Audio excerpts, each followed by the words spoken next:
And everybody, Liv Moods here, watching the tail end of what could be the Nuggets' last game of the season. And I hope I'm wrong. We're watching Nikola Jokic try to get up some shots right now. Defense is pretty tight on him.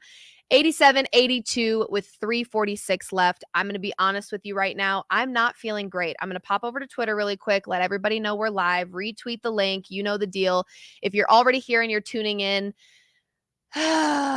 this is one of those games that just feels very Nuggets coded. This is how the postseason has felt pretty much across oh, Lord have mercy.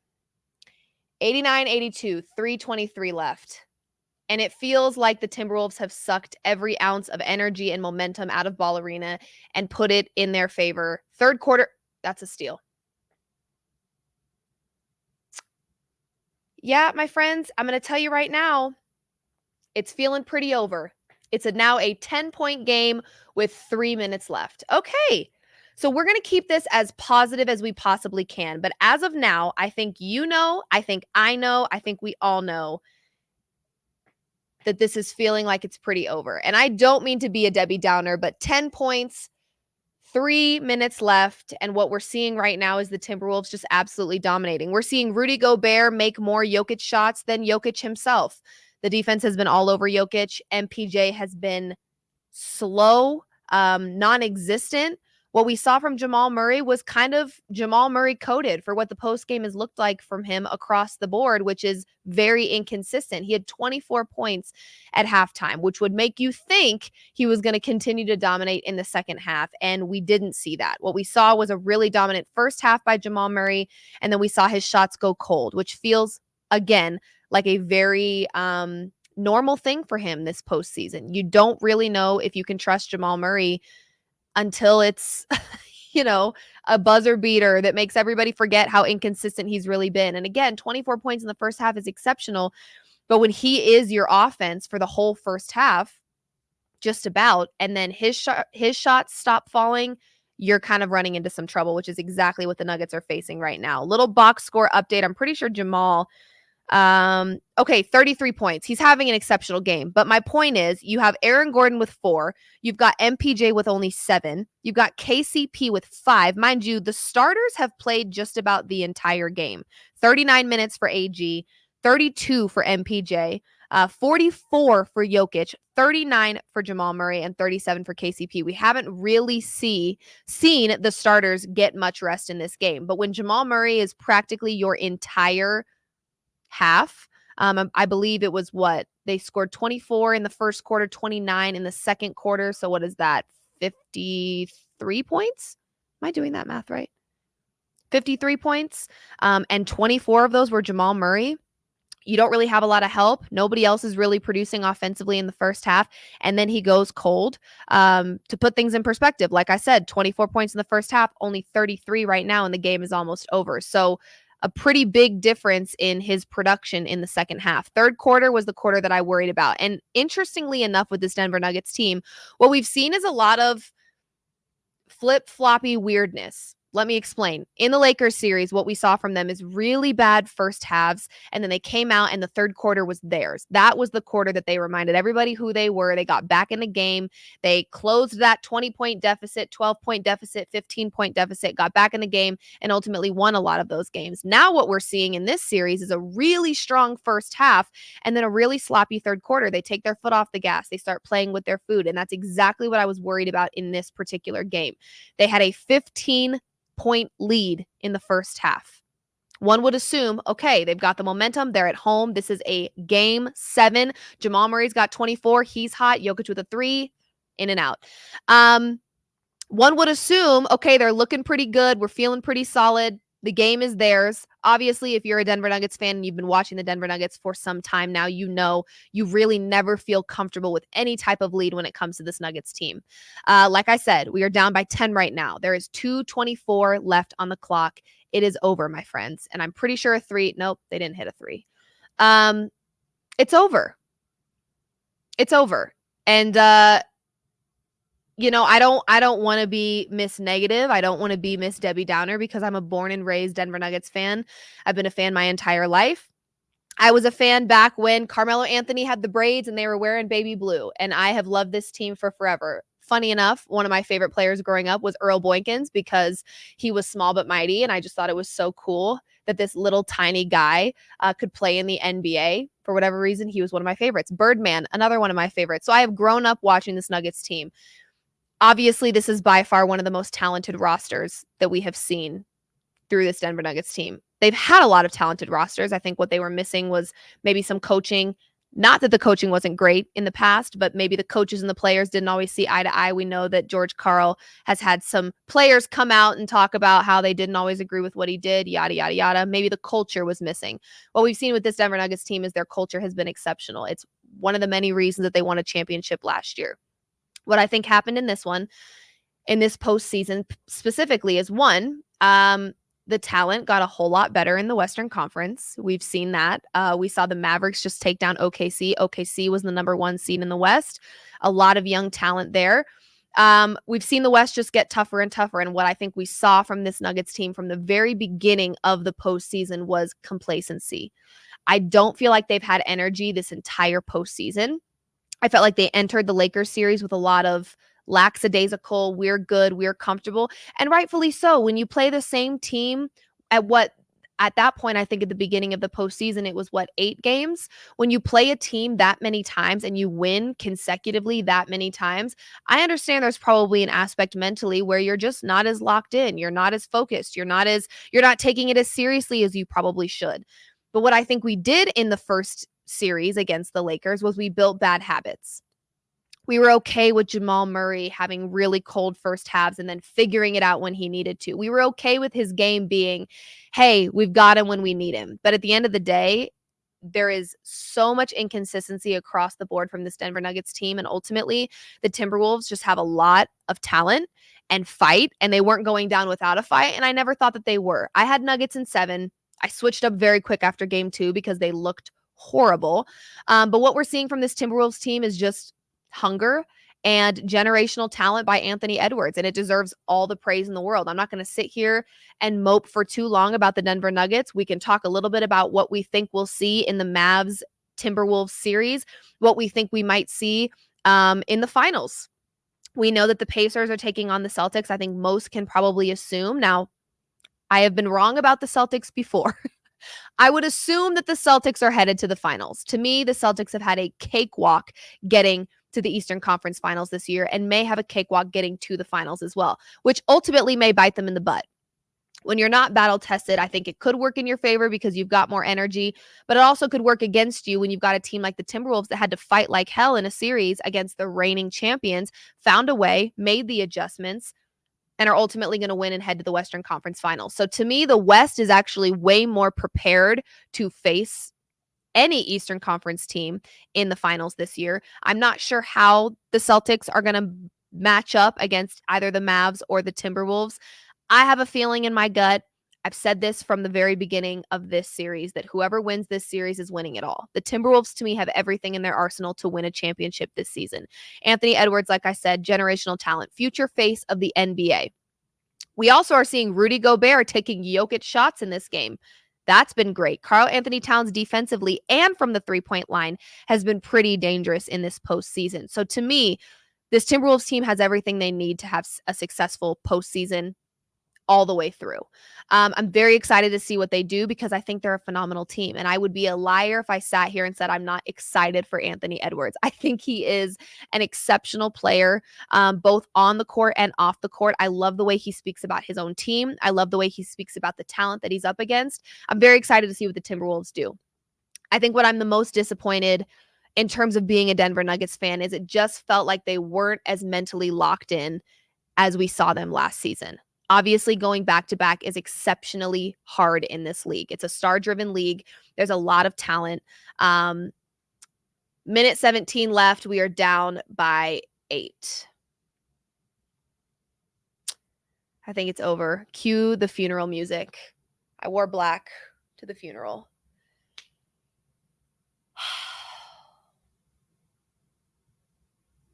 They know it's over, too. I mean, hello. Yeah, obviously. Listen,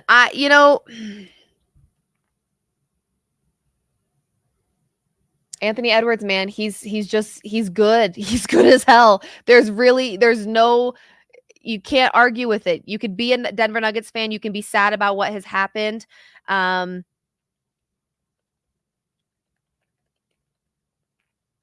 on. I'm letting Twitter know that we're live really quick.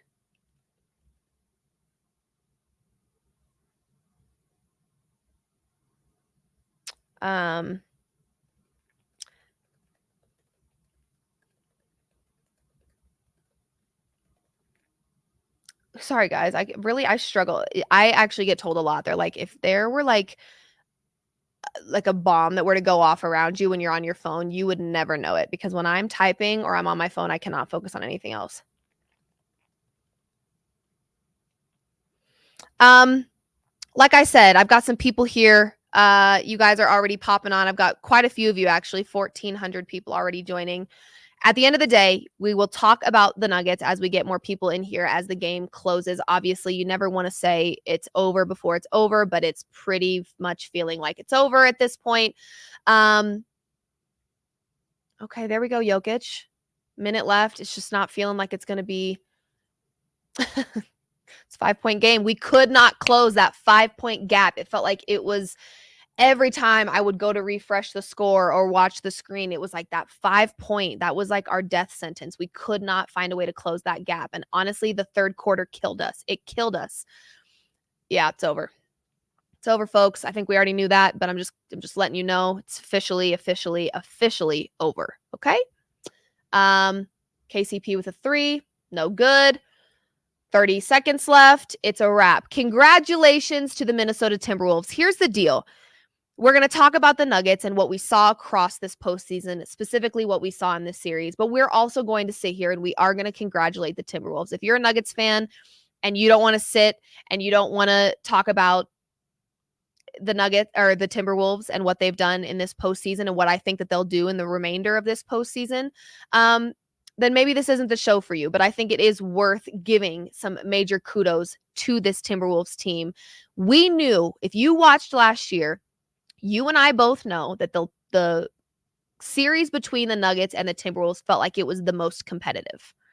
Even though the Nuggets won and got past the Timberwolves, it did feel like it was the most competitive. I knew this Timberwolves team was going to be a problem. Anthony Edwards is Anthony Edwards. There's no denying his talent, who he is, where his future is going. The game that he plays is one of one, in my opinion. Yep. It's over, guys.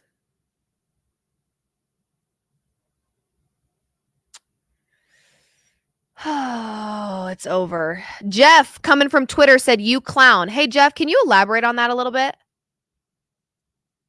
What am I a clown for? For being wrong? Jeff, let me pull up your tweets. How about that? Because I have a feeling you've said some really wrong things, okay? I have never once not taken ownership. Matter of fact, I'm about to quote tweet myself right now and call myself a dumbass before anyone else gets the chance to. Because you know what? Here we go. Here we go. Just said it. Dumbass. With a capital D. We've got some comments from you guys. We've got people saying Nuggets missed key role players from the bench like Bruce Brown. Yeah, bench definitely was something that didn't feel overly consistent. Obviously, CB has got that winning mentality. Jamal with one last 3. No good. Game's over. We lost by 8. Congratulations, Minnesota. Heading to the Western Conference Finals to take on the Dallas Mavericks. And what we are watching with Anthony Edwards is something very special. Very, very special. And for that, I can be excited. Am I excited to potentially see Rudy Gobert win a ring? No. He drives me nuts. Karl Anthony Towns? Not so much. Not a huge fan of his. Anthony Edwards, though, for his sake, for a Mike Conley's sake, for a Naj Reid's sake, yeah, loving this. Loving this for them. And hey, shout out Monte Morris. In Ball Arena, making it to the Western Conference Finals with his new team. Now, does he play a huge role on this team? No, he does not. But we can still show some love and we can still say, shout out Timberwolves. All parties involved. What they were able to do against this Nuggets team, they stole 2 games on the road in Ball Arena, which we know this Nuggets team defends home court very well, but this Timberwolves team showed up and was ready to ball. They were ready to ball out. We saw one of the best postseason defensive performances ever by this Timberwolves team in game 2. They showed up. They took this series as seriously as they should have. I cannot say the same for the Denver Nuggets. I think the Denver Nuggets had an entire series against the Lakers where they didn't have to take it seriously, and I stand by that. Should they have taken it seriously? Yes. Did they technically need to? No. The Nuggets actually don't have to play their best ball to beat the Los Angeles Lakers, and we've seen that now 12 times. They're 12-1 in the last 13. Okay? So we know that this Nuggets team does not have to do anything spectacular to beat the Los Angeles Lakers. If you're a Lakers fan and that hurts your feelings, I'm sorry, the truth hurts sometimes. It's the truth, okay?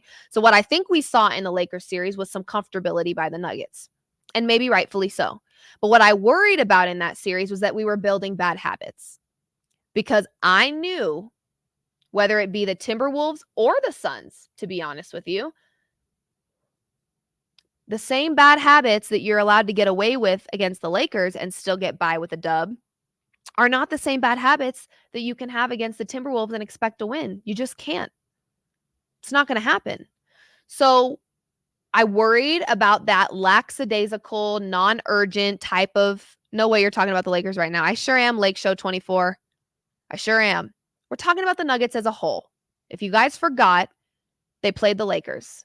Not everything is about you in a negative way. I know you want to be the center of attention at all times. It's not about you like that. We're just talking about the Nuggets as a whole in the postseason. Settle down. Okay, Lakers fans? Please settle down. So we saw them play with their food.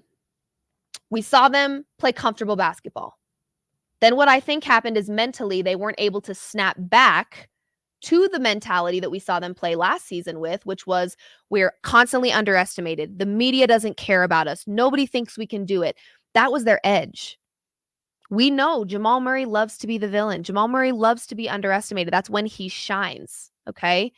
So we know for a fact that this Nuggets team does very well when nobody thinks they can do it.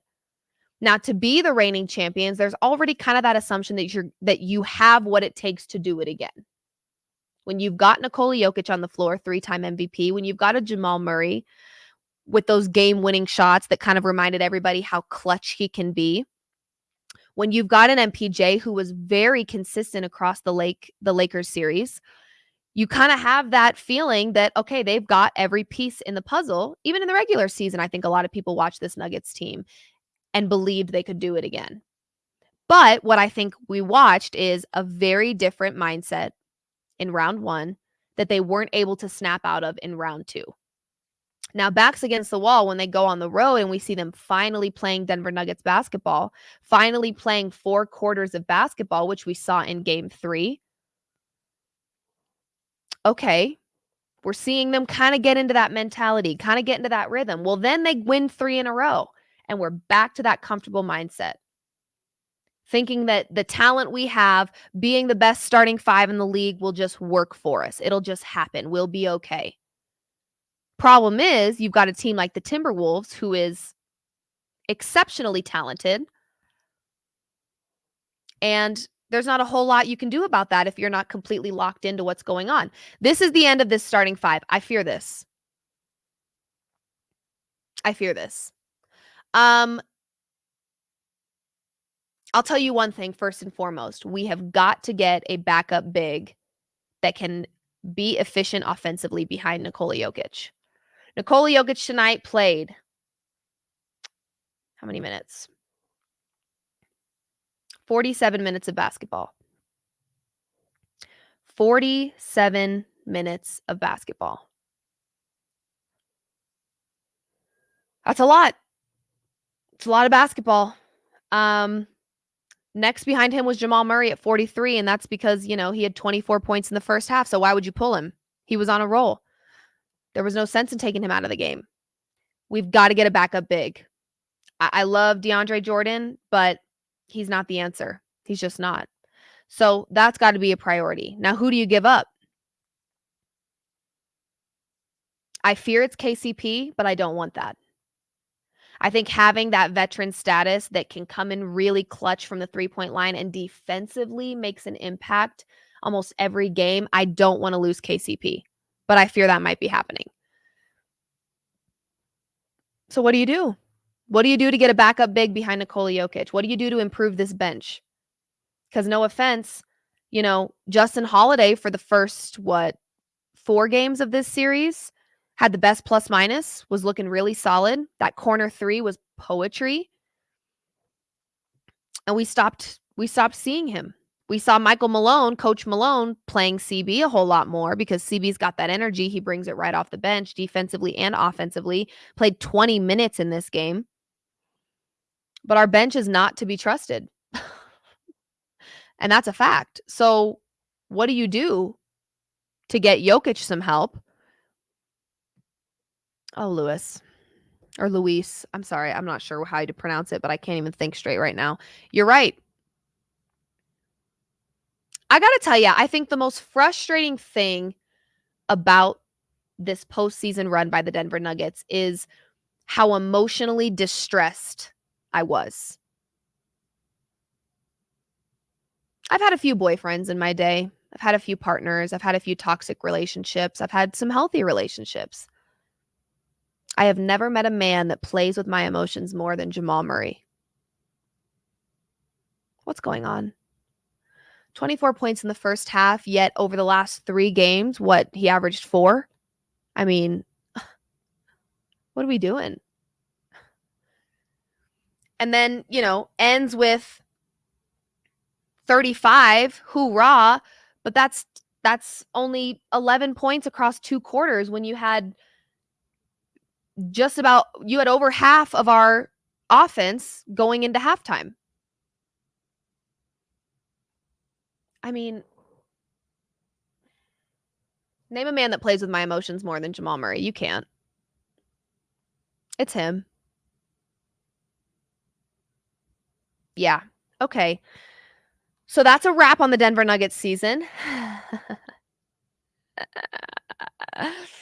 And listen, what's crazy is that Anthony Edwards only had 16 points in this game. What's crazy is he was 2 of 10 from 3.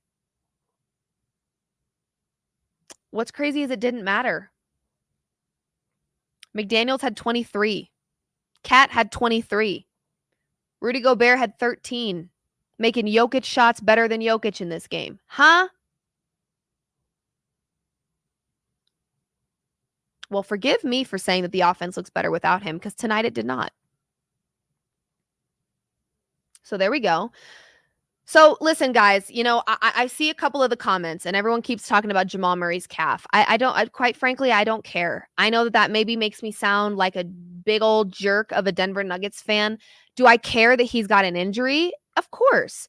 Do I care that that's the reason that we saw so much inconsistency from him across this postseason? No, I don't. Respectfully, I don't care. Don't care. I just don't care, okay? Because when you can give me 35 on the same calf that you gave me 4, I don't care about the calf. I just want production. I know. I know that makes me sound maybe like an asshole. Maybe it does. I don't know.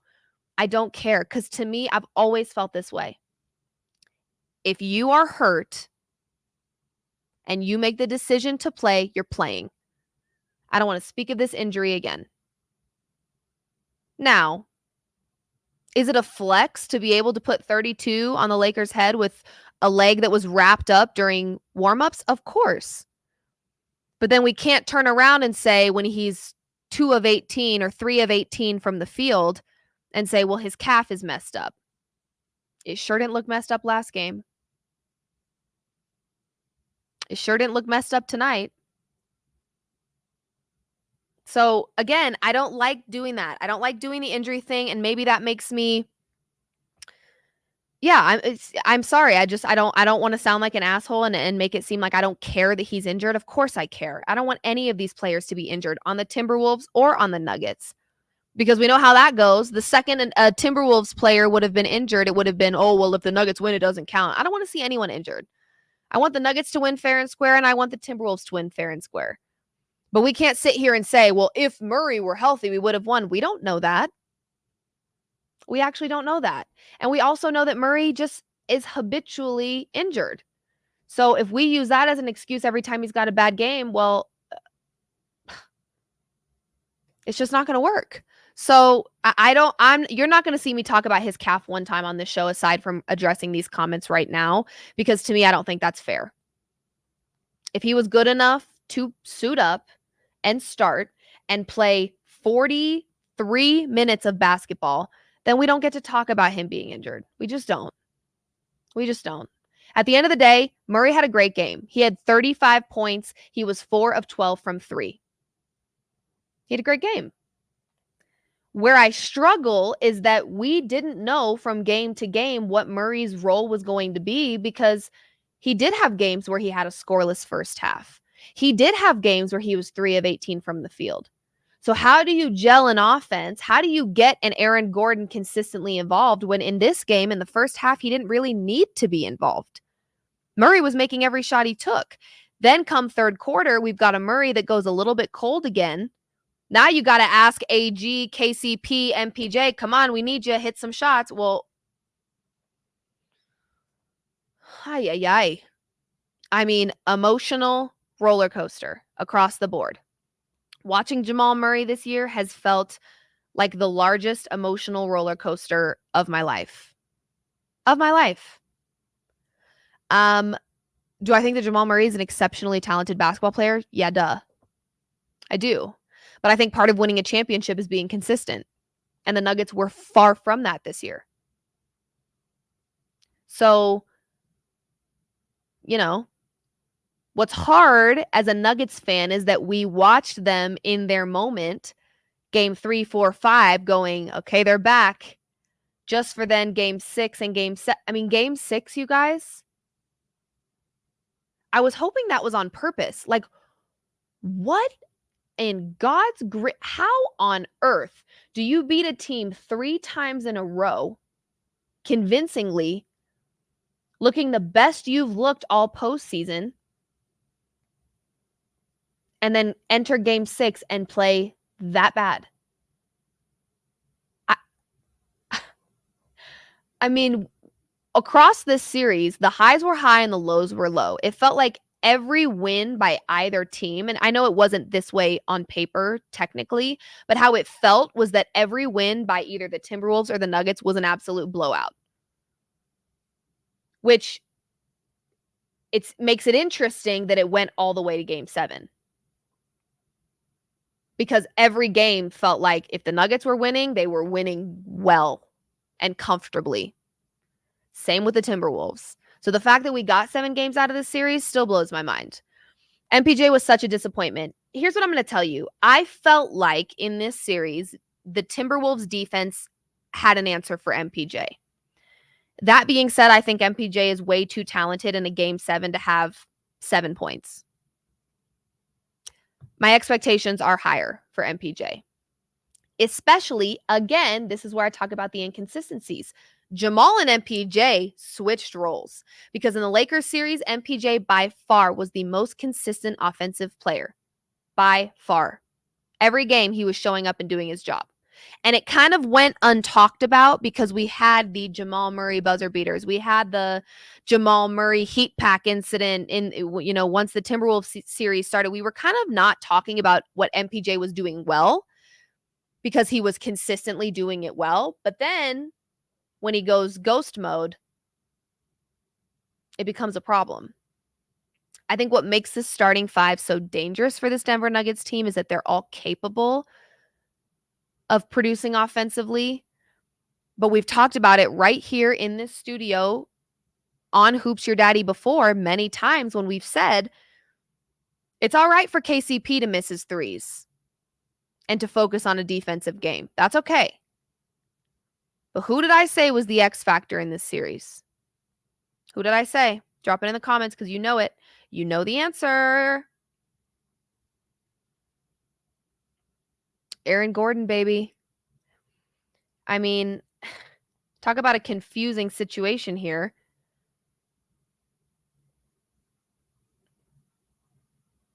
Nine, 20, 13, 27, 18, 12, 4. 4 in game 7. He didn't take any threes. Maybe he should have, because we saw that the 3 game, despite what I said, ended up being not too bad, not too shabby for a guy like Aaron Gordon. He only took 5 shots. There just wasn't a hustle. I felt like Jokic and Murray were the only 2 starters that showed up tonight. It's game 7. Isn't that the game that they all talked about being the best game to play as an NBA player, game 7? And here you have it at home to advance to the Western Conference Finals in back-to-back seasons. And you have 2 of 5 starters. Oh my gosh. Let me tell you something. This is what, okay, forgive me. Oh my Lord. See, I can't even talk straight. I'm so frustrated right now.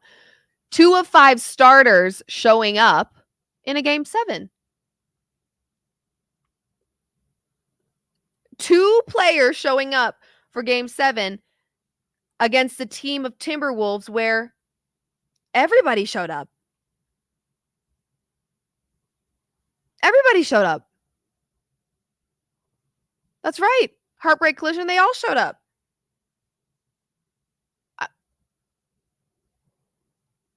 I think I just want to get behind. I want to figure out what the game plan was tonight, fellas.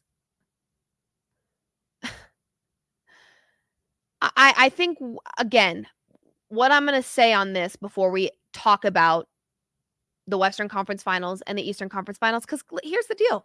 There's no going back in time. I guarantee you right now, my mother has texted me sad emojis. You want to bet? She hasn't.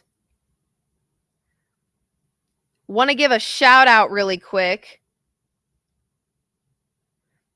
Oh, I've already got people in my phone. 3-time MVP my ass. You know, that is so fun. I'm not even going to say this person's name because I actually love this person a ton. Before I say this person's name, why don't you guess? I got 1, 2, 3, 4, 5 laughing emojis in a row. Then it says 3-time MVP my ass.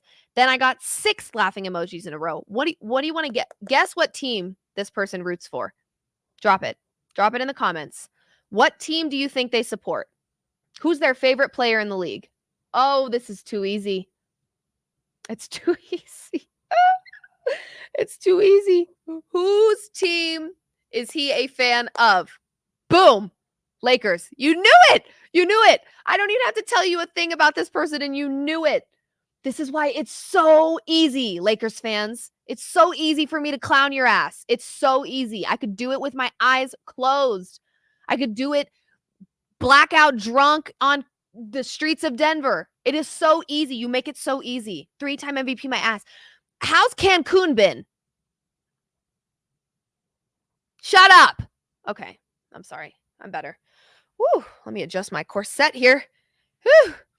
Also, shout out to one of my homegirls, Ashley Nicole Moss. She says, I know how you feel. I will save you a chair at the beach. First round on me. She is a Knicks fan, so she is also feeling a little down in the dumps today. So shout out to Ashley. Love you. And I'm feeling your pain right about now. And here's the deal. Guys, here's the biggest deal of them all. I have said, I've already got people. People are ready to clown. Oh, wow. SportsCenter went hard with this video of Anthony Edwards. If we can find that and toss this up, producers, they went hard with this. SportsCenter. Wolves get the last laugh. Next stop, WCF. If we can find that, let's pop that up because they went dummy with that. Wow. I'm upset, but I really can't be that upset because wow. Wow.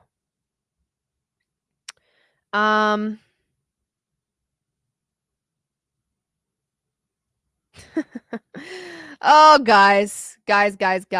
Wow. Let's get some comments going here. Actually, The Nuggets miss Bruce and Green, 100%. Let's actually read some of my tweets right now, okay? This one, who's got a profile picture of Kobe Bryant, rightfully so, RIP. I'm trying to figure out who their team is. I'm assuming Lakers. I'm going to guess Lakers. They said, sorry ass franchise, back to being irrelevant. Okay. Someone said, I'm sorry, Liv. Sad face. Appreciate that. MPJ had to be betting his unders this series. That's not funny. We don't joke about that kind of slander around here. Knock it off. Ant locked Murray down. It changed the game. Yeah, I felt like Ant had an answer for Murray in the second half, and it did make a humongous difference because, again, when 24 of the 53 points in the first half were scored by Murray, and then the Timberwolves found an answer for Murray, yeah, what do we do? We didn't have AG present in the first half offensively. We didn't have MPJ present in the first half offensively. Certainly didn't have KCP present in the first half offensively. So what the f are we supposed to do? Beats me. Beats effing me. Welcome to Cancun, somebody says. Hello. Here we are.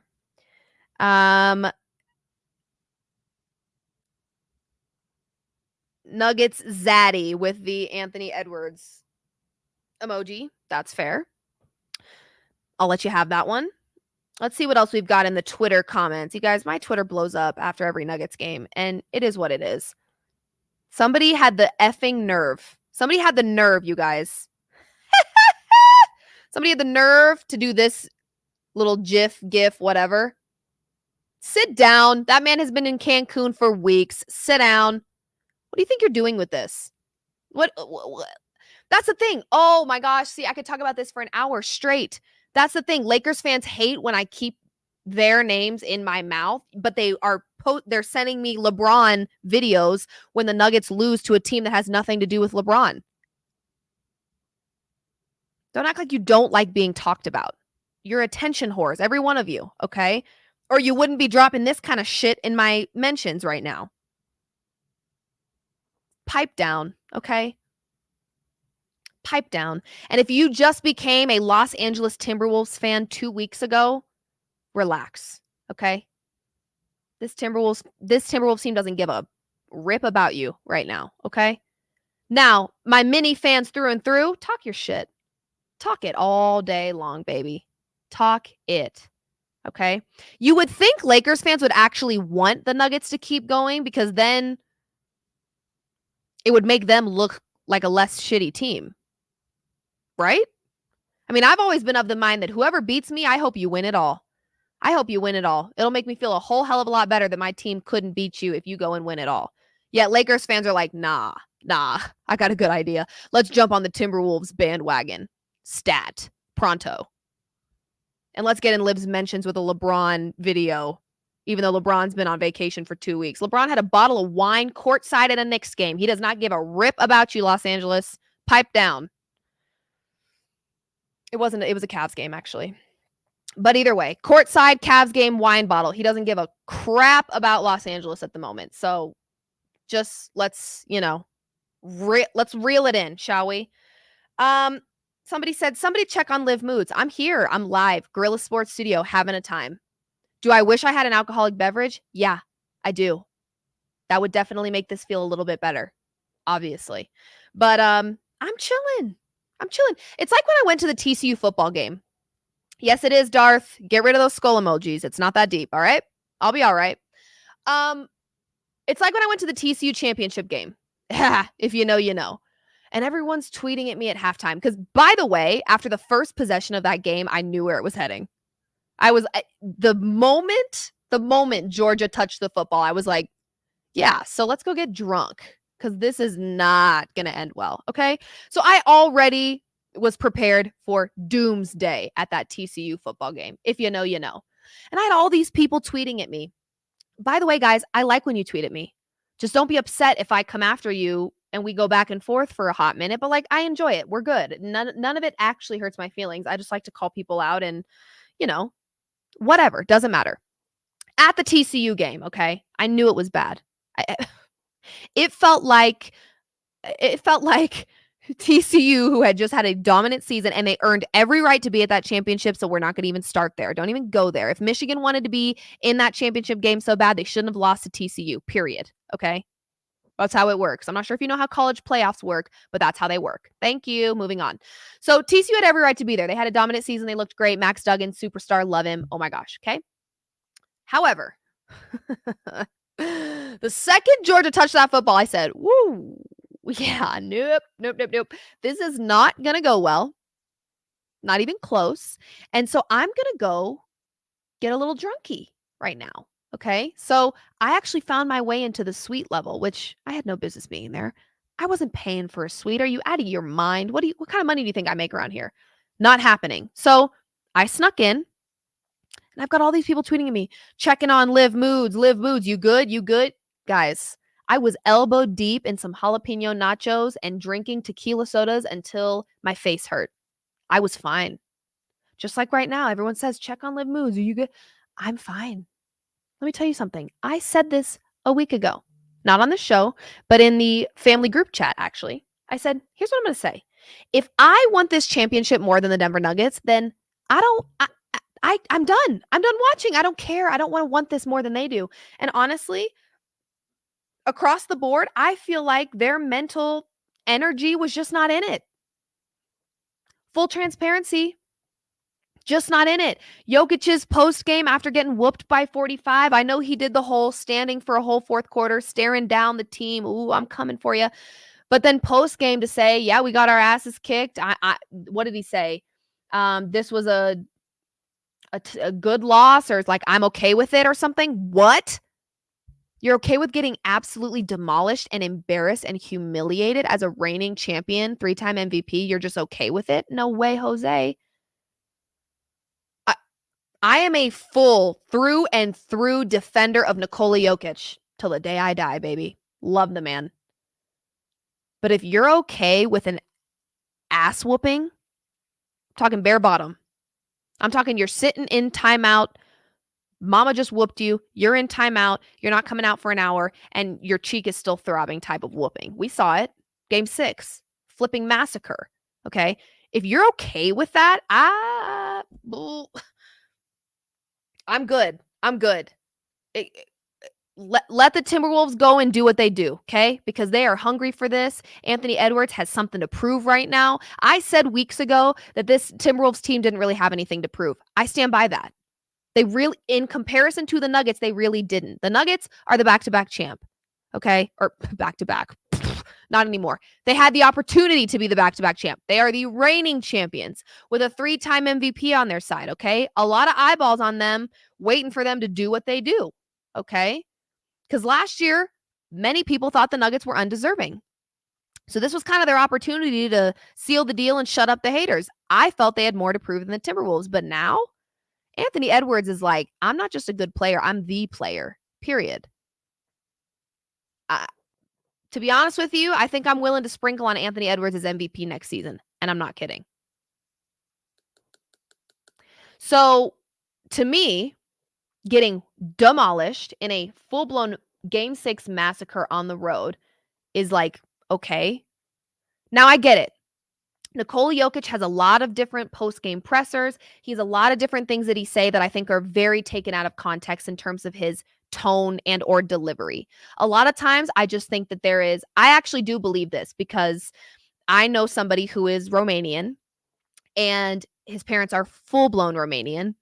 And there is a bit of not a language barrier. They have beautiful English, but there's a language barrier in the sense that they kind of have to think through what they're going to say in order for it to be received the way that they're intending it to be received. I've seen this with my own eyes being around them all the time. So I do think that some of Nikola Jokic's, there's some misinterpretation sometimes in terms of his lacks energy. I think that he just is focusing on what he's trying to say and delivering it the way that he knows how and then moving on. And to him, it doesn't always have to be this emotional hoopla. Okay. That being said, to say that you're okay with what happened in Game 6, whether you meant that or not, doesn't feel great to Nuggets fans. It just doesn't. Because I'm going to tell you what, Last year was the greatest summer ever watching the Nuggets make history, being alive and well to see it before my very eyes. As a longtime Denver Nuggets fan, it was music. It was the most beautiful, magical thing I've experienced outside of Super Bowl 50. Loved that as well. But loved watching the Denver Nuggets do what they did last season. That being said, I felt like much of my summer was emotionally felt a little emotionally draining because I felt like my whole summer was watching the Nuggets, stressing about the Nuggets. Are they going to win? Are they not going to win? Oh my gosh, Miami game 2, they looked horrible. It's over. I hate this. MPJ's threes aren't hitting. Oh my gosh, I feel sick. I'm nauseous. Like my whole summer felt like was dedicated to this Nuggets team and hoping that they could silence the haters, essentially. So if any of these Nuggets players are okay with what happened in game 6 and or game 1 or game 2, then the season was supposed to end. The season needed to end. It did. I can't want it more than you do. I cannot want it more than you do. I mean, seriously, does anybody else hit the chat and let me know if you feel emotionally drained right about now? I know I do. Because the highs are really effing high with this Nuggets teams and the lows this year are really effing low. It's hard for me to have conversations with people that are not Nuggets fans and try to convince them how good this Nuggets team is when we see games like game 1, game 2, game 6.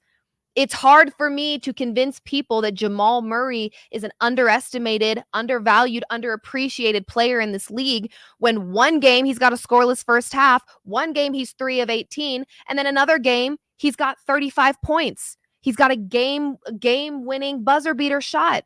He scores 32 when everyone thought he was going to be injured. I am all over the place emotionally with this Denver Nuggets team. I can't even figure out how to feel. Everyone's saying, check on Liv Moods, check on. I feel numb right now. I feel numb. I don't even think my feeling is sadness. I think there's actually a little bit of relief that I feel because I don't know if I could have done this all summer, y'all. I don't know if I could have. It is like the steepest roller coaster of my life, this Nuggets team this season. It's been really, really hard to try to get everybody on the same page about how great this Nuggets team is and how there is, or at what I thought was, a dynasty building with this team, because what we saw from the Nuggets was not normal last year. They kind of just dilly-dallied their way through the West like it was nothing. Here we are. And then gentlemen sweep in the finals like it's nothing. Here we are. And we've got a championship. Woohoo. It felt a little too easy, actually. So it was hard for me to have conversations with people and say, no, this team is legit, you guys. Like, quit sleeping on them. And they are. I'm not trying to take that away. They still are a good basketball team with a really great starting 5 and a really great coach. And they've got everything that they need. But to me, mentally, they just weren't there. If you're okay with what game 6 looked like, we can't be friends. I'm so serious. Because why did I lose sleep that night? Why was I okay with skipping dinner that night because of how sick I felt to my stomach? And you're just like, we got our asses kicked. It is what it is. What? No way. What do you mean it is what it is? No, thank you. I'm good. I'm good. I don't need that. So if the Nuggets weren't like about it, if they weren't really about it, you know what I'm talking about. I'm not talking about just being a good team. If they weren't about another championship, because I do think going back to back requires an extraordinarily tough mentality. If they weren't tapped into that this year, then let them go. If you love something, set it free. Is that the saying? I don't know. But I could not do this all summer long, you guys. That is just me being as transparent as humanly possible. This show should feel like we're in a living room talking sports back and forth. I'm not going to sit here and say the professional thing like this is ESPN and I need... No. If they weren't locked in and didn't want it bad enough, then good. Bye. Let's all go enjoy Cancun. I cannot stress about this team for another moment. The highs are so high. The lows are so low. And it has been exhausting trying to tell convince non-Nuggets fans of how much potential and talent this team has when one game it's on full display and the next game, I don't know who that team is. Who the hell are they? Are the Denver Nuggets in the room with us that are trying to go back to back? Are the Denver Nuggets that Liv Moods thought were trying to build a dynasty in the room with us? If so, please point them out. I can't find them. Okay? So,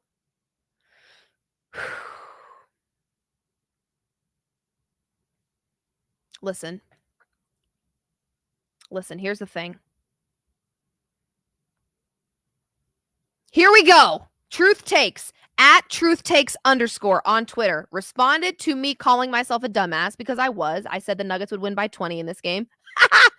Joke's on me. I said dumbass, and he responds with, enjoy Cancun. Jokic will never, ever be close to LeBron.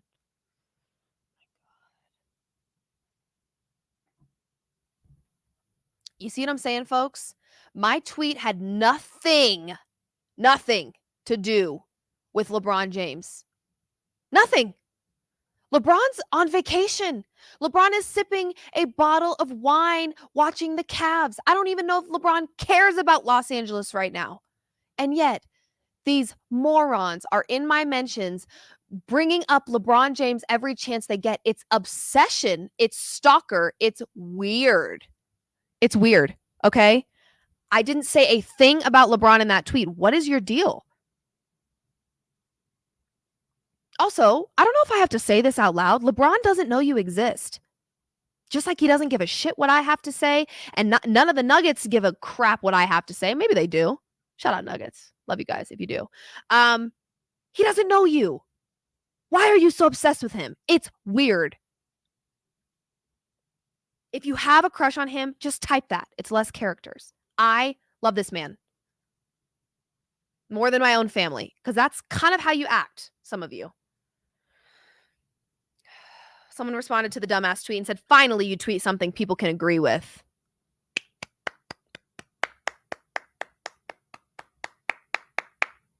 Love that. Nuggets Dynasty, burning a dollar bill. That's a decent response there. It's a decent one. We're going to read some more. Someone else said accountability. Yes, we're all about accountability around here. I was a dumbass. A big one. What else did people say? Someone said so close. That's kind of funny. When I tweeted that the Nuggets would win by 20, he said so close. Man, that's crazy. That's really crazy.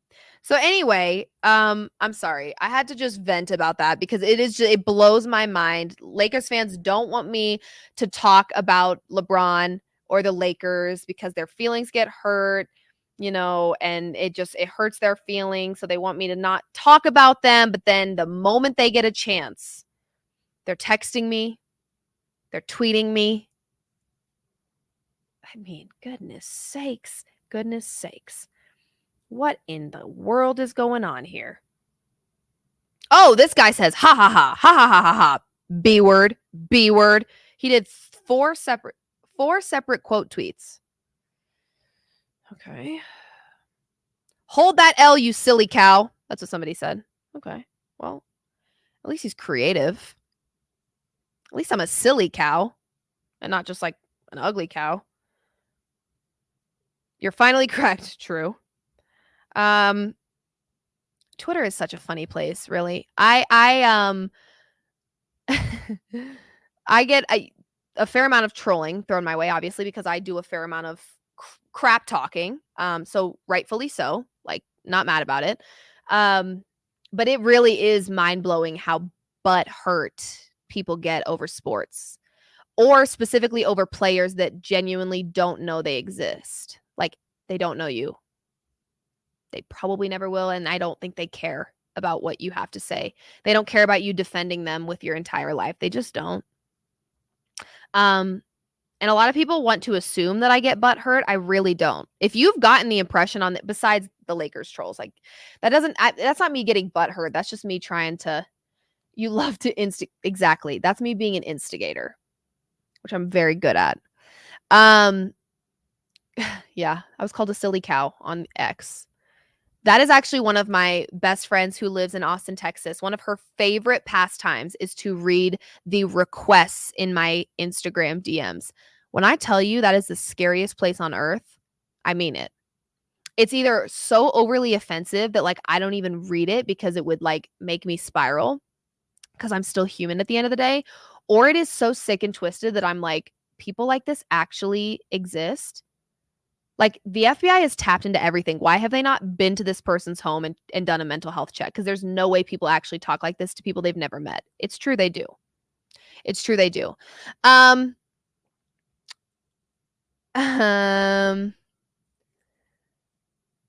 Let me see. I'm reading some of your guys' comments right now. How are you feeling, Liv? I'm feeling fine. I knew this series was going to be a doozy. I knew this series was going to be hard. I had the Nuggets in 7 because ultimately I trusted their experience. I trusted their ability to stay calm. I trusted their starting 5 a lot more than the Timberwolves starting 5. But at the end of the day, the Timberwolves wanted it more. And the Nuggets got outplayed a lot. Nope, we're not going to talk about Murray being hurt because if he was actually really, truly, truly super duper hurt, he shouldn't have played. That's all. He had 35 points tonight. We can't talk about his injury tonight.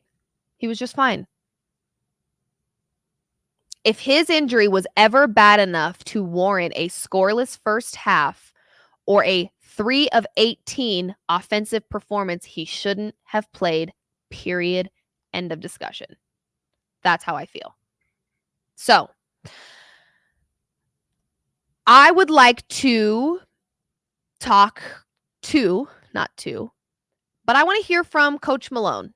I'm very eager to hear what Coach Malone has to say about this game, potentially this performance across this series, and maybe we'll get to hear a little bit of the inconsistencies that we've seen from the Nuggets that I know that have been so frustrating for Denver Nuggets fans or even just basketball watchers or sports bettors for that matter. So, let's check out what Malone has to say. Coach, winning the championship, you have to have a certain level of hunger. I can imagine defending a championship is exhausting. How exhausting has the totality of this season been? Yeah, I think it's a really important point, and I would never, and those that know me, I'm not an excuse maker. The better team won, so I'm taking nothing away from Minnesota. But when you look at the fact that all the teams that are still playing, we played into June last year, a lot of basketball. And then we had to play our guys, our main guys, unlike last season, through game 82 to secure the number 2 seed. Whereas last year we were able to rest down the stretch. And I think the run last season and coming back and the amount of minutes that our starters had to play, I think mentally, emotionally, physically, I think guys are gassed. They're dead tired. They gave me everything I could ever ask for. And that's why, as much as this hurts, I will walk out of this building tonight with my head held very high. Because we competed, we fought, we gave ourselves a chance, and we came up short. And that's going to happen at times. No one ever said this was going to be easy trying to repeat. And like I said, we just got to improve across the board, get better, and come back even stronger. No excuses, no excuses. I love that he said that. At the end of the day, anytime you have excuses, it really just, again, it does take away from what the Timberwolves were able to do, which is why I don't enjoy talking about Jamal Murray's calf. I really don't. I don't like saying, even putting the hypothetical out there of if Jamal were healthy. No, Jamal played every game of the postseason. If he really was not healthy to that level, then he wouldn't have played, and he did. So I appreciate that there's no excuses.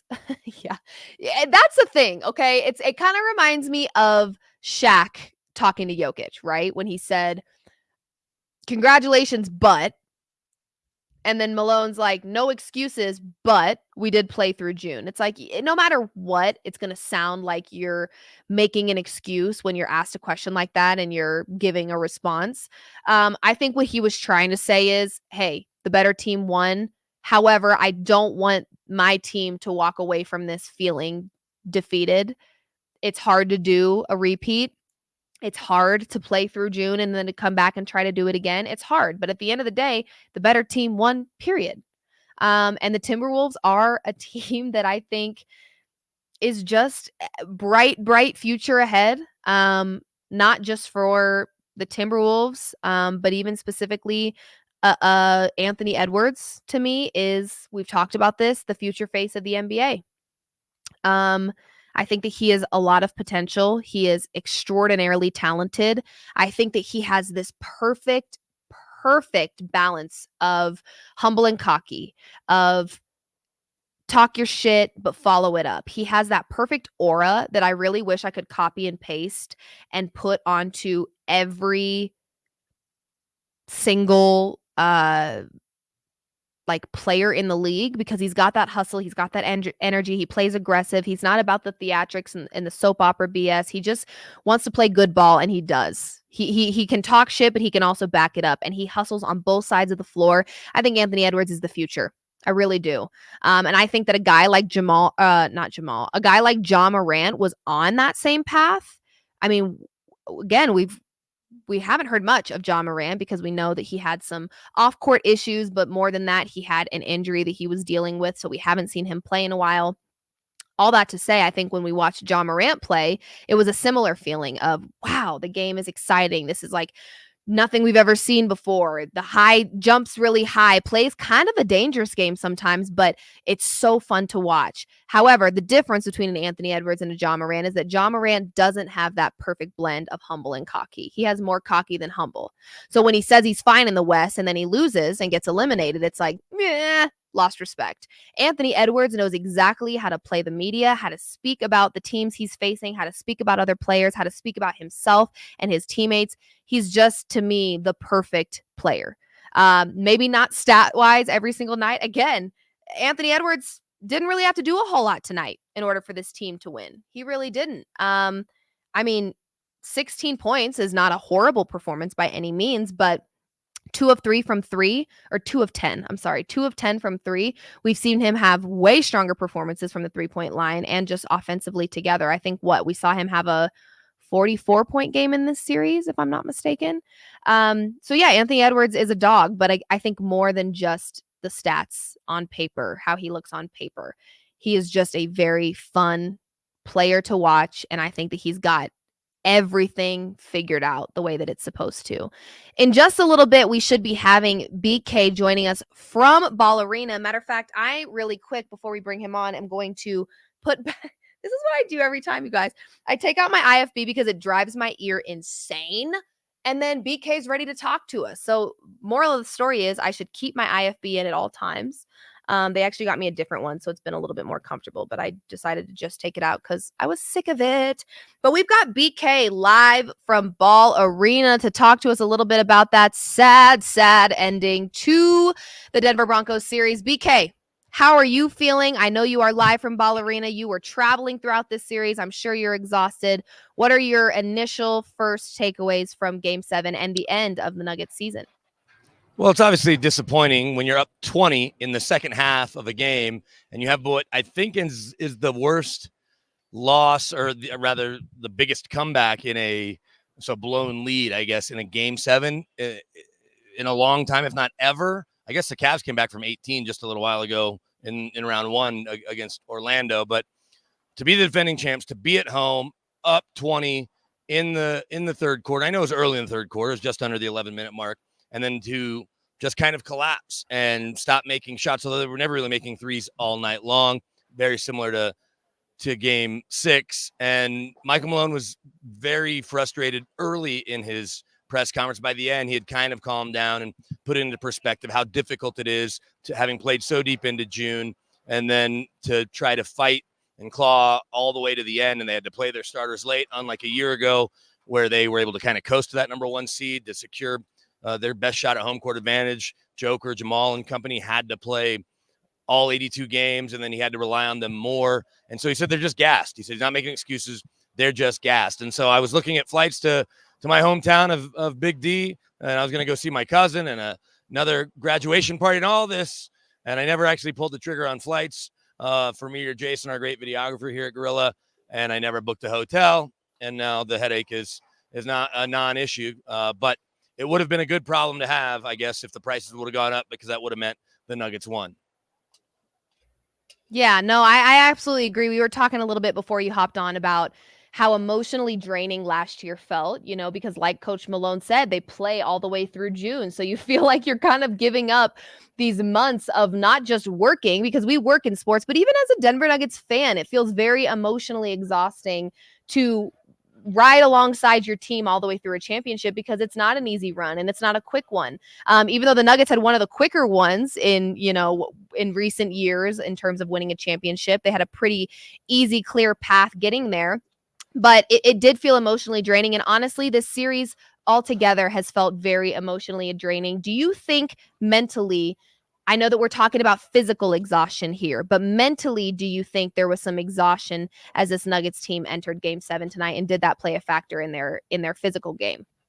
Yeah, I think that's probably human nature, right? Just the emotion of the deep run to a championship. And yeah, it only took them 5 games, so they had the parade a little earlier, but it's still just a long season. And then all of the celebration that comes with it, and the trip to Summer League, and you're not reworking the roster very much. You're letting a couple of vets go. You're relying on some of your young guys a little bit more.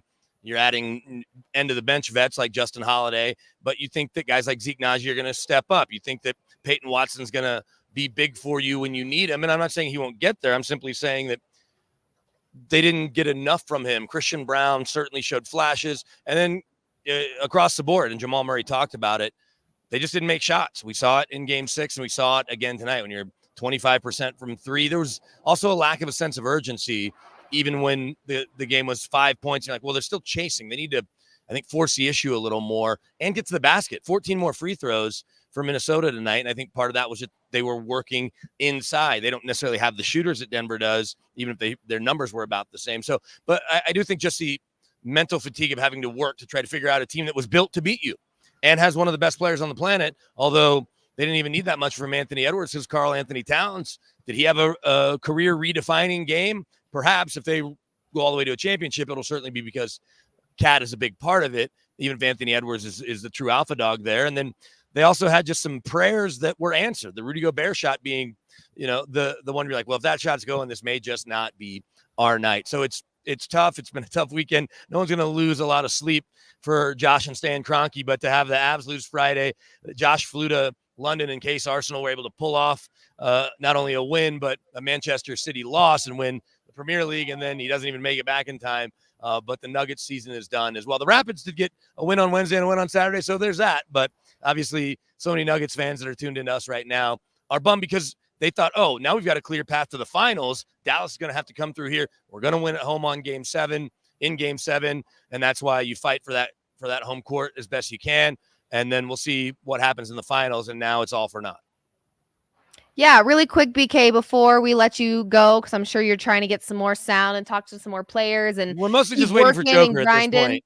Yeah, yeah, right. So everyone else really quick, how do you Joker. think that this Timberwolves team is going to play against this Mavericks team? We've obviously know now who the Western Conference Finals teams are. We've got the Dallas Mavericks. We've got Luka and Kyrie as a dynamic duo, but you've also got this Timberwolves team that just made it past the reigning champions in the NBA. So do you think that the Timberwolves have what it takes to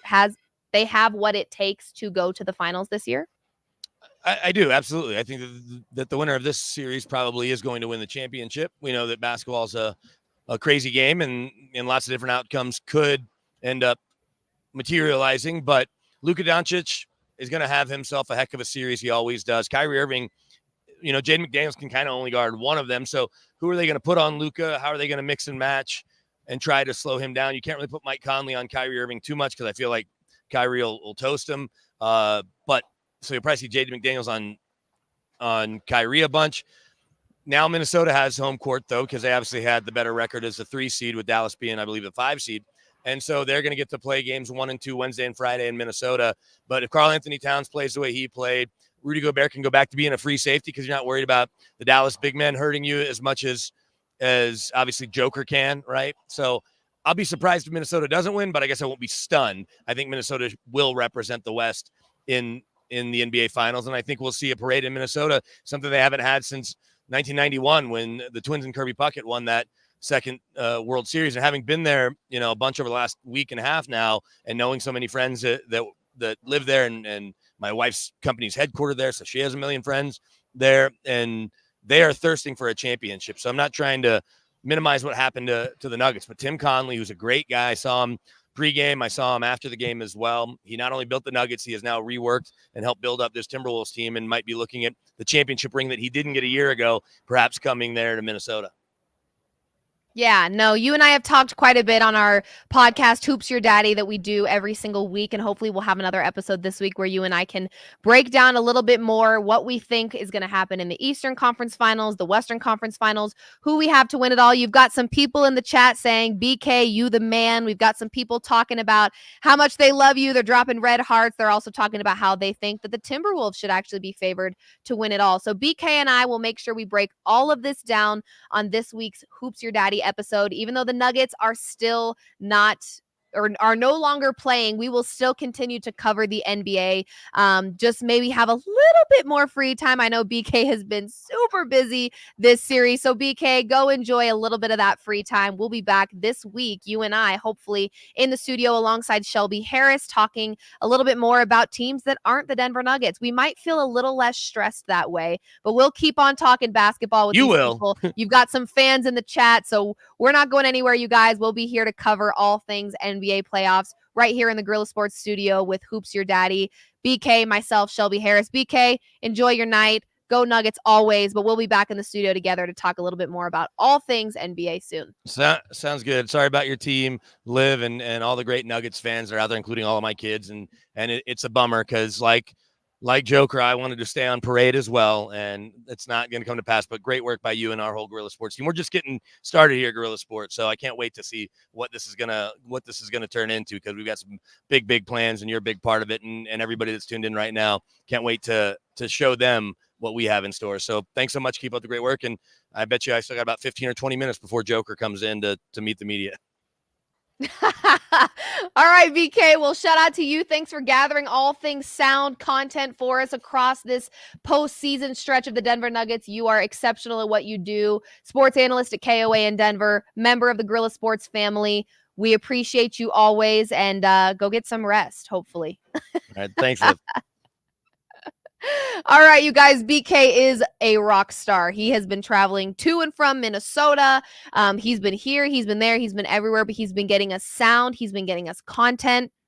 And we actually have a couple more pieces of sound and some content that our Guerilla Sports family is able to get right over in Ball Arena while I sit in this studio and give you guys a little bit of this comfortable banter back and forth. We have team members over in Ball Arena getting us what we need. We've got some Jamal Murray stuff going on. We've got some Jokic stuff coming up.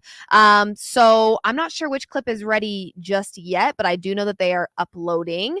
I'm going to just let my producers know I can't hear anything out of my IFB. I don't know if that's on purpose. I was doing a lot of eavesdropping from the room of BK and also lip reading. So I do know what he said because I could hear it in the other room, but I'm going to let them know that. Yeah, I don't have anything in the IFB as of now, which is fine. We're good. See, this is the beauty of this show. We can call things out. We're chilling. We're having fun.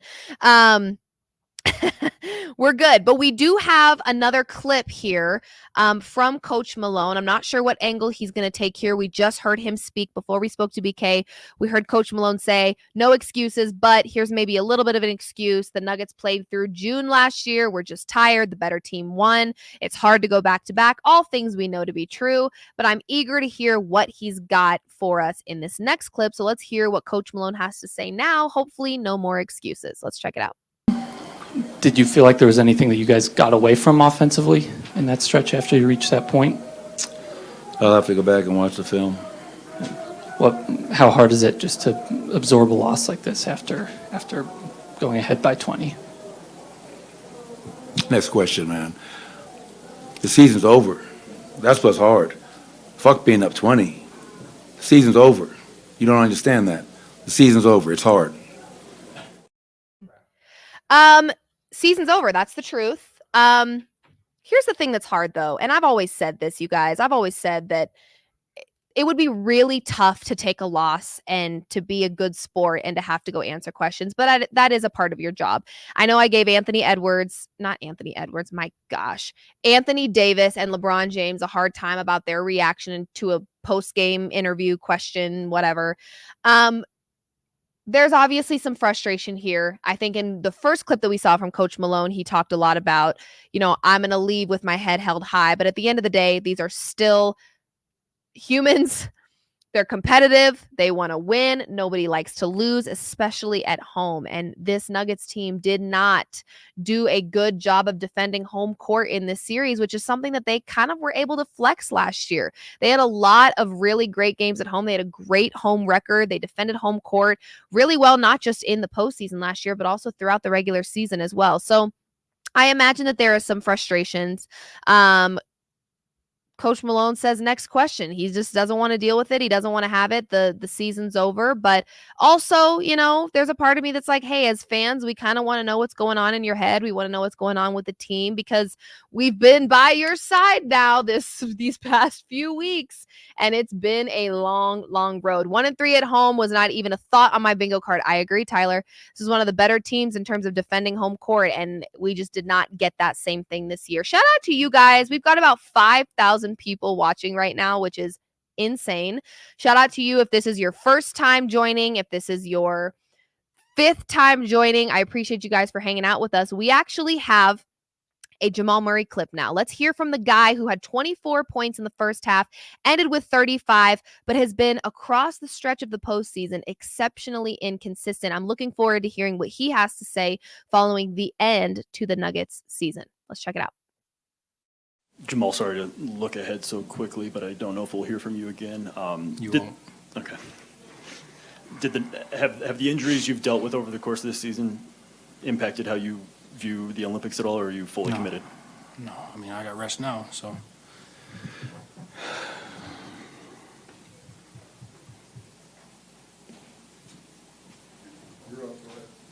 Jamal, so it's going to be kind of long off season, but will we see you representing Team Canada in the Summer Olympic game? Yep.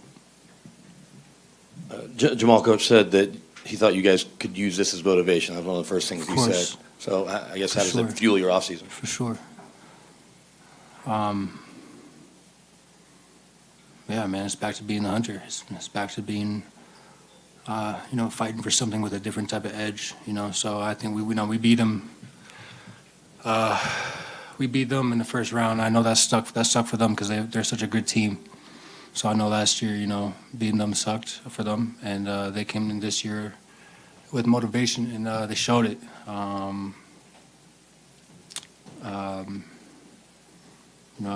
feel like we've seen a lot of Rudy and Mike Conley over the years. They got us this year. I appreciate you. The tone that we just heard from Jamal Murray definitely felt like a little bit more sadness than anything else. I think that he probably knows that this was not his best postseason performance, and across the board, it absolutely affected the Denver Nuggets. I think that there were many, many fans that prior to any of the games that the Nuggets played in this postseason felt like if Jamal's on, we're good. And if he's not, we're not. So there was a lot of pressure on Jamal Murray in this postseason because, one, he is typically a player you can trust wholeheartedly in the postseason. And we've seen him come in clutch when it matters most. But first time joining, and this is damn sure some elite content. Anthony, thank you so much for being here. We appreciate you more than you know. We've got like 5,100 people in here right now, all at once, hanging out. It's like we're just chilling in the living room, talking all things sports. I think everybody was anticipating me being a sour Sally, a bitter Betty. I made both of those up just now, by the way. But I'm not, at the end of like Coach Malone said, the season's over. It is what it is. The better team won. And any Nuggets fan that felt like this was going to be a cakewalk is sadly mistaken. This Timberwolves team is good. And I've been saying whoever wins this series wins it all, in my opinion. I do not fear the East the way that I probably should. I don't. There is not very much about the East that intimidates me. Before we jump into that, I do want to finish talking about Jamal Murray. I think that he seems sad, but I also felt like there was that look in his eyes like, okay, maybe we won't be back to back, but we will be back. Okay. And this will fuel the offseason. And maybe there is a piece of them that was like, damn, I don't know if I can play till June. I just don't know if I can do it. And that's fair. And that's fair. It's hard. I can't do it. I'm certainly not trying it. So I think that, yeah, there's probably going to be a little bit more of that edge that the Nuggets enter the season with, because like you said, now they're underestimated all over again. And I think that they thrive when they're that way. So this is not a team that we should give up on and say, oh, you know, they're never going to win another championship. No, I think they have what they need to do it again. Absolutely. But what I think they do is they got a little comfortable. They got a little complacent. And I think what they need is that edge back of being underappreciated and underestimated. And, that might be enough of an edge and some rest in the offseason to get them back where they were last year, next year. So there is still a light at the end of the tunnel, Nuggets fans. We are not going to mourn this loss and pretend like the Nuggets are just doomsday forever. It's not happening. Thank you, KT. I appreciate you always. But that being said, let's focus on the right here, right now. The Nuggets season is over. Yes. From a Wolves fan, great series. Absolutely. Great series. A lot of talent on both of these teams. And we got to see some pretty fantastic. We saw a Jokic masterclass in game 5. We've seen Jamal Murray have some really great moments. We've seen Anthony Edwards do some pretty phenomenal things. We've seen Karl Anthony Towns exceptional from 3. And making defensive adjustments to slow down the 3-time MVP. We've seen Rudy Gobert find a little bit of offensive rhythm, start making some Jokic-like shots. We didn't see much of MPJ, but guess what? He helped carry us through the Lakers series. So talent all across the board here. Naz Reid was one that came off the bench that every time that man hopped off the bench, I was like, oh shit, here we go. Here we go again. Not this man again. Put him back on the bench. I don't want to see him tonight.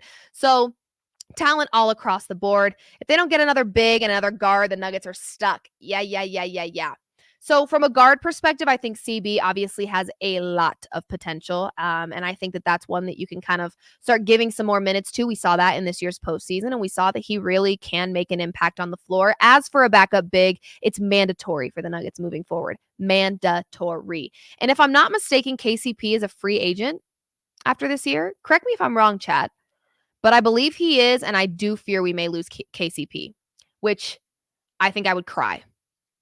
Serious. That's just one guy. You know the guys like on a team that you're like, no, they're not the best. Yes, we could maybe possibly live without them, but you don't want to see him go. I don't even need to say it. You already know how I feel about Bruce Brown. Bruce Brown, man. That one hurt me. So if we also lose KCP, that will hurt me double time. Oh, yes. They missed Bruce Brown. Absolutely. Aaron Gordon is cool and Jokic is doing his best, but they need one more. I agree. I 100% agree.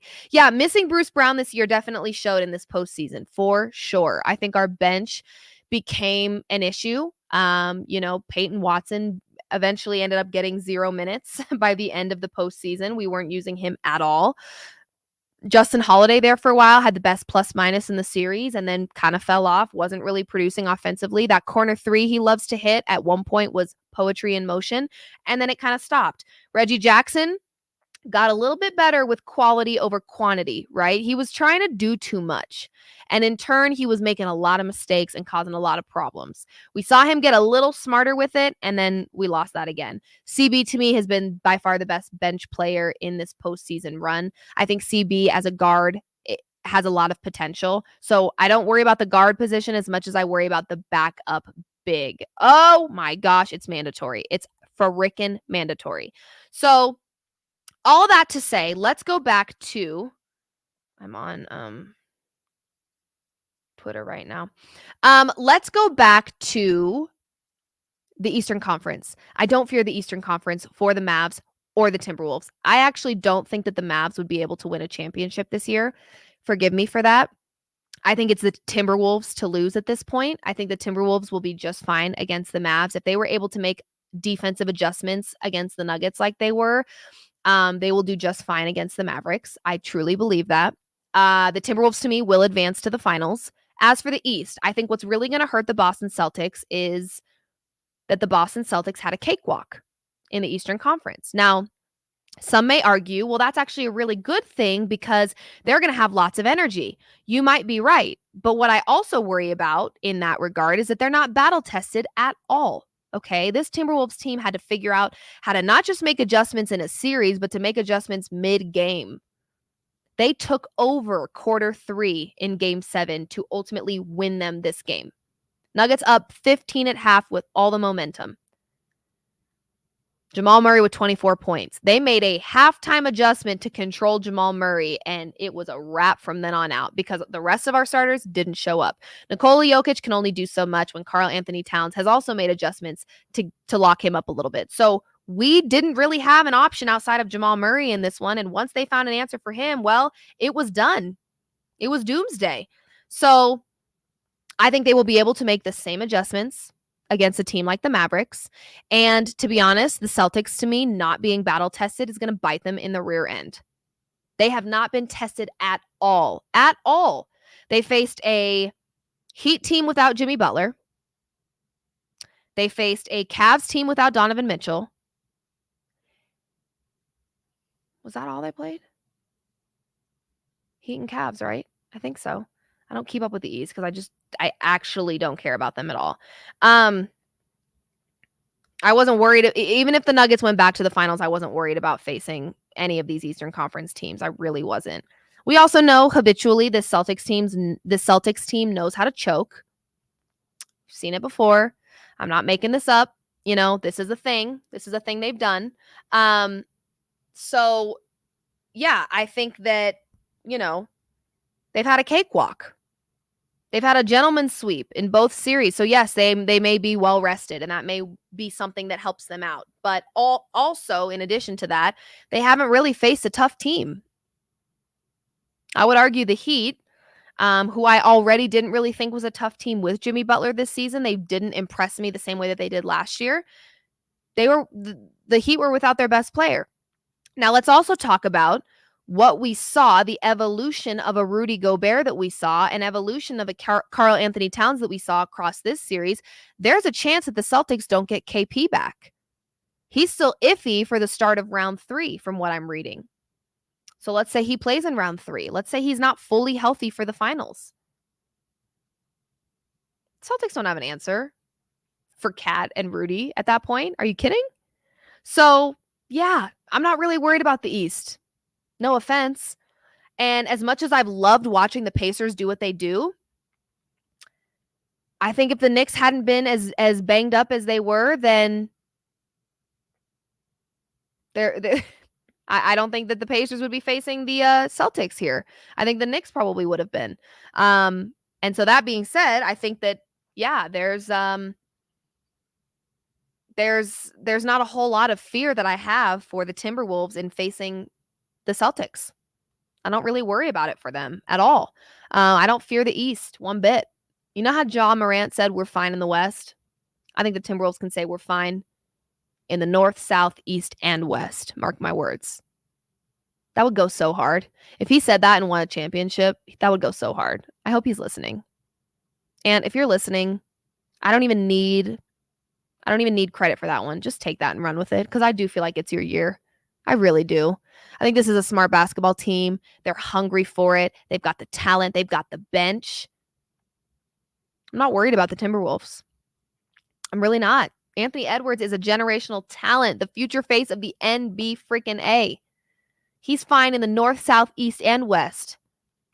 Just saying.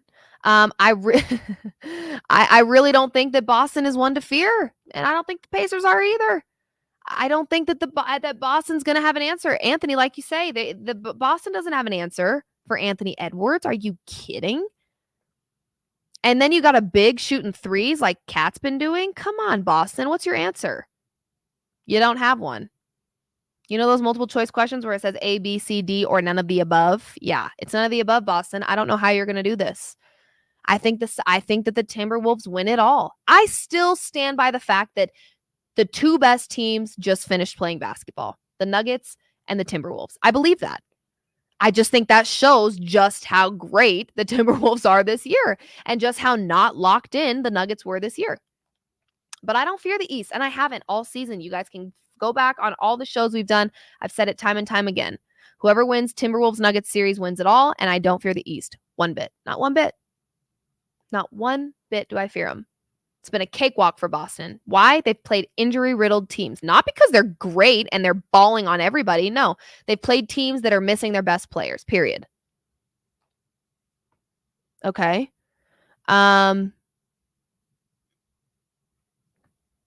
So, yeah, I don't worry about it. I don't worry about it for the Timberwolves. I think the Timberwolves will be just fine. I think they have what they need. We saw them in game 2 against the Nuggets have one of the best defensive performances in the postseason that I've ever seen. They can do it again. They'll have some rest to face the Mavericks, okay?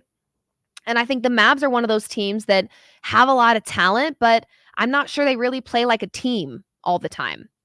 The Timberwolves, Anthony Edwards, their best player by a mile, had 16 points tonight.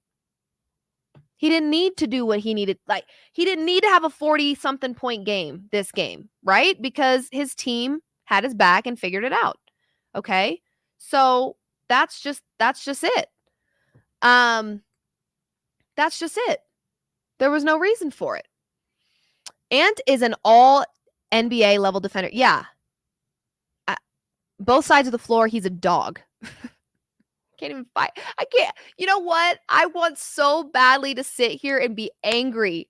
I want to be angry about the Nuggets not playing basketball anymore. But if it's at the hands of Anthony Edwards, I can't be mad. I just can't be angry about it. He's so effing good. He's so fun to watch. He knows exactly how to speak about his opponents, how to talk his shit, how to run his mouth, but then how to back it up. And he is just everything you would want. The old heads and the new heads that watch the NBA should love everything that Anthony Edwards is, because he's the perfect blend of old school, new school, and he is one of one. I want to sit here and just be so in my feelings and be so ticked off that the Nuggets couldn't get it done. I want to be so angry, and I can't be. I can't be. It's Anthony Edwards. It's Anthony. I'm going to tell my future kids about this man. Oh, back in 2024, Nuggets had me feeling sick every day. Jamal Murray was toying with my emotions more than your damn father, whoever that may be. And but that Anthony Edwards, man, woo! I can't even be mad, you guys. I just can't be mad. There's no anger. I'm not mad. I'm not overly sad right now like I should be. You know, there's a piece of me that feels like, hey, Nuggets, if you didn't want it bad enough, because honestly, chat, pop in the chat really quick and let me know if you feel the same. I don't feel like they were truly locked in. I don't think this Nuggets team has been locked in truly 100%, every one of them, all wanting the same goal. I don't think we've seen that one time this postseason. Now, it's hard for me to climb inside of their brain and guess how they feel, but based on what I saw it's not just one series. It's not just one game. Across the postseason, I have felt like this Nuggets team didn't want it bad enough. Hell, if you don't want it, I don't give a shit. I don't. I love this damn team. I love watching the Nuggets play basketball. I want nothing more than for the Nuggets to do it again. I mean, come on. I want it bad, but if I want it more than you, let's go to Cancun, baby. I'll book a flight. Not with you, of course, but I'll go. I'll vacation. I'll tell Guerilla Sports Studio, hey, I'm on vacay. I can't talk right now. I'm on vacay. I'm popping the IFB in, so you know what time that is. You know what that means. We've got some sound.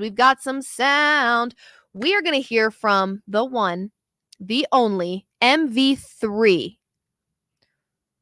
and his thoughts on who this Timberwolves team is and their season being over. So let's hear from the one, the only MV3, Nikola Jokic. You know, it wasn't a sweep. They felt you were the better team, and there's so much talent on this team that they thought this was the team that could repeat. Is that what makes it, with you perhaps, sting more because of the talent on this team? You know, I don't believe in that. I believe in that. I think the team who wins is better team. So, you have a 7 game, so over a best of 7. So if someone beats you, I think they're the better team. Congrats to them. Like we did we have our chances? Of course we did, but when someone beats you, I mean, they're just better.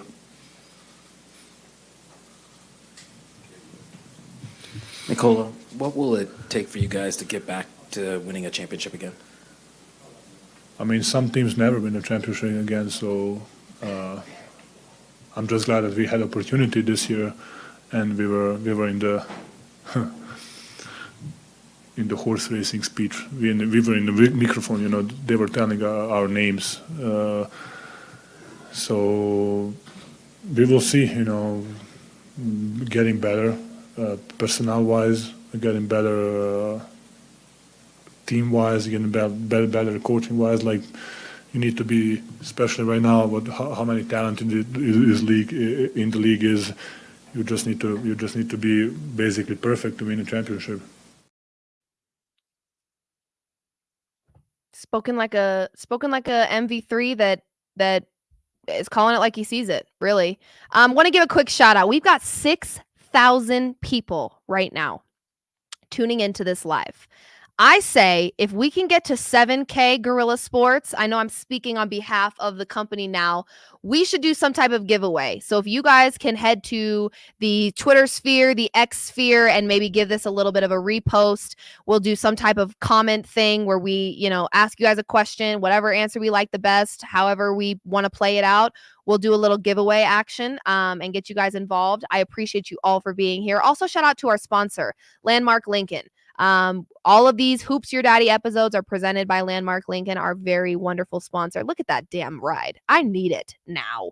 The red interior, it's stunning. But yeah, shout out to our sponsor. We would not be here without them. We are very excited about the direction that Guerilla Sports is headed, and we could not do it without our beautiful, wonderful sponsors and all the hard work of every person here at Guerilla Sports. I am beyond honored to be a part of this family. This has been a very, very exciting, fun thing. And it kind of, I was actually heading up to Vail, and it was Aspen. And I got a message from BK talking about this opportunity to cover Denver Nuggets. And I was like, well, first of all, hell yeah, I love the Denver Nuggets. So I'm all about it. And little did I know that I would be getting involved in something that's so new and fresh, but has so much freaking potential to grow. I don't know if you guys are following Guerilla Sports. If you're not, you should be, because some of you may just be here because you're one of my followers. And for that, I love you and I appreciate you. However, at Guerilla Sports, we cover everything. We will probably continue myself, hopefully, talking through the NFL season, talking all things Denver Broncos. And there's a lot to unpack with the Broncos, as you know. But we also have Jesse amongst some others. And I'm not a great names person. But all across the Guerilla Sports Network, we have coverage of your favorite sports teams. We cover the Avs. We've got Jake Plummer that's been joining. Like you guys have seen before, Hoops Your Daddy with defensive lineman Shelby Harris with the Cleveland Browns. And we cover everything, and it's only the beginning. There's a lot more that we have. I love you, David. I appreciate you always. There's a lot more coming with Guerilla Sports. We are going to be taking this to the moon, the stars, and everything beyond. So make sure you're not just following me. If you're here because you're following me, just know I love you.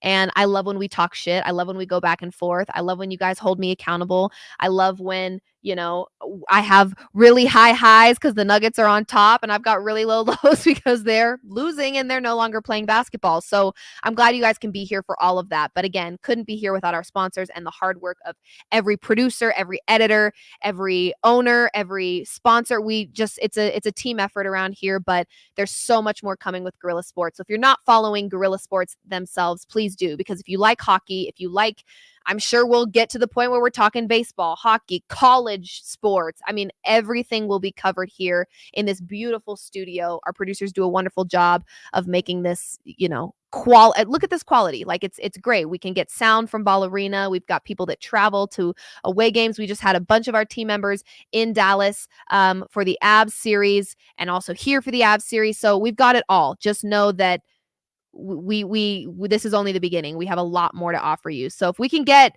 7K, if we can get 7,000 of you in here, maybe we'll do a little giveaway and hopefully hook you guys up with something. I'm not sure what, but we'll figure it out. I just love having you guys here and appreciate that there's 6,300 and counting of you sitting here listening to me blab about whatever I feel like blabbing about. So that being said, we do have another Jokic clip, hearing from him. It's always fun to listen to Jokic speak. We're going to hear what he has to say about the Timberwolves being rivals, actually. So let's hear what he has to say about that. Nikola, do you look at this Timberwolves team as a team that could become a rival of you guys in the future? I mean, yes. I mean, I think they're built to beat us in some one. I mean, just look at their roster. They have basically 2 All-Stars, 2 probably first defensive players in the year. Mike Conley, who is the most underrated player in the NBA, probably. I mean, I love the guy. He's so good, and he always makes the right. Even he didn't shoot that well this was the name. Series this game, you know, in one moment he was the leading rebounder in the game for them. So, you know, it's and from the bench they have a 6th player of the year. They have Kyle and Walker who was really good for them. So one team that they can do literally everything. They can be big, small. So.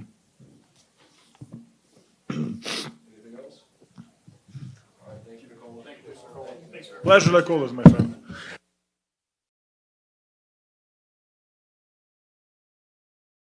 That man is ready to go home. Let's keep it 100. I think that there is so much about Jokic's game that frustrates people, and I get it. You know, he seems like he has a lackadaisical attitude. He seems like he doesn't care, and maybe sometimes he doesn't.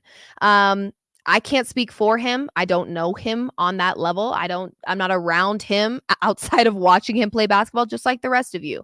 But what I do know is he is an exceptional talent, and so much of his game does not get appreciated in the way that it should. Obviously, as Nuggets fans, we know what an honor it is to watch a guy like Nikola Jokic, but we also know a guy like Shaq would never say that same thing to a guy like Giannis if Giannis won MVP. There is something about Jokic's game that is so triggering to people because it is so unorthodox and it is so untraditional that people cannot stand watching this man play basketball, when instead we should just be basking in the fact that he's an exceptional talent. In a lot of ways, he's unguardable, even though we've seen the Timberwolves find a way to make it happen. There is so much about Jokic's game that frustrates people, but I think at the end of the day, we just need to acknowledge that he is one of one. He is unique in his own regard. And to be honest, I think that I can appreciate a guy who isn't all about the theatrics and the drama and the soap opera. Hell, we've heard this many times before. The Nuggets are the most boring championship team, and that's fine. That's fine. People are entitled to their opinion. In a lot of ways, yeah, the Nuggets are boring, but it's because their best player, 3-time MVP, isn't about the drama. He doesn't have social media. This man plays his sport, does his job, and still wants to go home to his country and ride horses when the season's over. Okay. He doesn't make his job his entire personality. I don't really know how you can hate on him for that. If he still shows up and does his job, what's the harm? What's the harm in him going to his country and riding horses and not wanting to now? Okay, is it a little weird that he was a little weirded out or had a hard time swallowing the fact that he had to be at the parade instead of at a horse race? Yeah, maybe it is a little weird because hello, you just made history in the city of Denver and you are like a machine. You would think he'd want to be at the parade, but it is very weird how misunderstood Nikola Jokic is. I think that, again, if it frustrates you that he doesn't make basketball his entire identity and he's still really effing good at it, then that sounds like a you problem. I don't really know what to tell you. I don't think he's harming anyone. He does his job. It'd be one thing if he was lazy, didn't care, would rather ride horses, and was detrimental to the Denver Nuggets. He's quite the opposite, actually. So if he's able to balance his work and home life the way he chooses to do that, and he can still put on master classes, win 3 MVPs, and ball out any chance he gets, let him. I'm not sure how that affects how your bills get paid. Certainly doesn't affect mine. I love watching him because he's different. We need a little bit of that in this league, okay? We need a bit of unorthodox, untraditional play, and that's what Nikola Jokic brings. So at the end of the day, do I think Jokic is super stoked to be able to go home? Yeah, I'm sure he is. Do I think the Jokic is probably exhausted? Yeah, I'm sure he is. Because you have to understand, this was a guy that was drafted during a Taco Bell commercial. I'm not sure he even knew that his future was this bright. I'm not sure he even knew what his future held in this league. I don't think he wants the fame. I don't think he wants the attention. He just gets it because he's good. So can we really be mad at him for not wanting the attention in the same way that a player like Ja wants the attention? We can't. It's just not his thing. So, okay. I'm assuming that is giveaway talk. All right. So if we can get to 7K, which we are flirting with, we will have a Guerilla Sports Nike Guerilla Sports yoga hoodie for you. It's size large. So even if you are like a petite person and or a woman that doesn't really wear a large, if you like oversized fit, we've got that for you. I can actually show you guys exactly what it looks like. My producer's bringing it to me now. Whoop, whoop. So Nike, good quality. Hello. We love to see it. Let me, I'll give you guys a better little view here. It's a zip up. It's a size large. It's like a grayish color. Guerilla Sports, really good material. Stretchy. There we go. So if we can get to 7K, we'll figure out some type of little giveaway. I don't know. Maybe we do, Let me think about that. Let me think about giveaway ideas, because if we can get up to 7K, we'll have to figure out how to get you guys involved. And one of you, we will send this really great quality Guerilla Sports jacket with a hood. It's got a zipper all the way down. Jacket. Let's see if it has pockets, because that's always like next level. Pockets. Pockets are involved, folks. I love a pocket. It's the little things in life with me sometimes. I'm just saying. So if we can get up to 7K, what I actually might have you guys do is, if you're interested in the giveaway, go ahead and quote tweet this stream link from X/Twitter. I still call it Twitter because I just don't care. And drop your hot take for the Western Conference Finals. Your hot take, whether it be amount of points scored or who wins in how many games. Give me a little explanation why with a quote tweet. It has to be a quote tweet on the video that is on Twitter/X. And whichever one I like, we will go ahead and give you a shout out right here on the show once we hit 7K. And one of you will walk away with this really great quality, actually. Guerilla Sports Nike. I'll show you the Nike swoosh just in case you don't believe me. Uh-oh, they're not a sponsor. They don't get that much screen time. Hello. Nike, size large. So again, if you're not a size large, you just have to either wear it big, or if you are a size large and you're like, I want that jacket right now, great quality, send it to me. Quote tweet this video that is on Twitter/X. It'll say, I'll pull it up so you guys know exactly which one I'm talking about. It says Game 7 breakdown, Liv, (E) reaction. Posted an hour ago. You can find it on my page. I've been quote tweeting it a bunch. You can find it on Guerilla Sports. Make sure you also give Guerilla Sports a follow. We'll look through the hot takes here in just a little bit. Once we hit 7K, whichever one I like the most, I'm sending a hoodie your way. So there you go. That being said, there is 6,900 of you and counting, and I cannot thank you enough for being here. Again, another shout out to our sponsor. This Hoops Your Daddy episode is presented by Landmark Lincoln. Shout out to our incredible producers, editors, BK, who's been traveling, getting us coverage, all of the members of this fantastic family who are traveling here, there, covering Avs, covering upcoming football, covering Nuggets. We'll continue to cover it. We'll continue to cover all things NBA. Holy W. Yeah, we're going to get you guys hooked up, okay? And I think that's one thing about the platform that I've built over the last 3 years is I do make it a priority oftentimes to respond to tweets or to try to get people back in the DMs unless they're weird AF. Like, don't even try.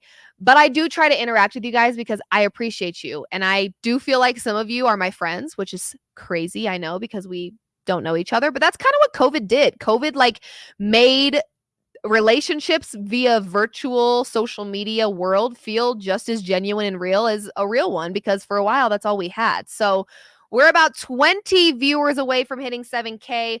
Once I get to 7K, we'll start looking at these quote tweets. We'll look at some hot takes. Again, go to the link on Twitter/X. Once we hit 7K, I'll be looking at the quote tweets. I want you to drop your hot take for the Western Conference Finals. So if you guys have a hot take or you want to come up with one, go quote tweet it. And whichever one I like the most, you're walking away with a very great quality, high quality Guerilla Sports Nike jacket. It's like a slate gray. You guys can see what color it is, but it zips all the way down, has 2 pockets, has a hood as well.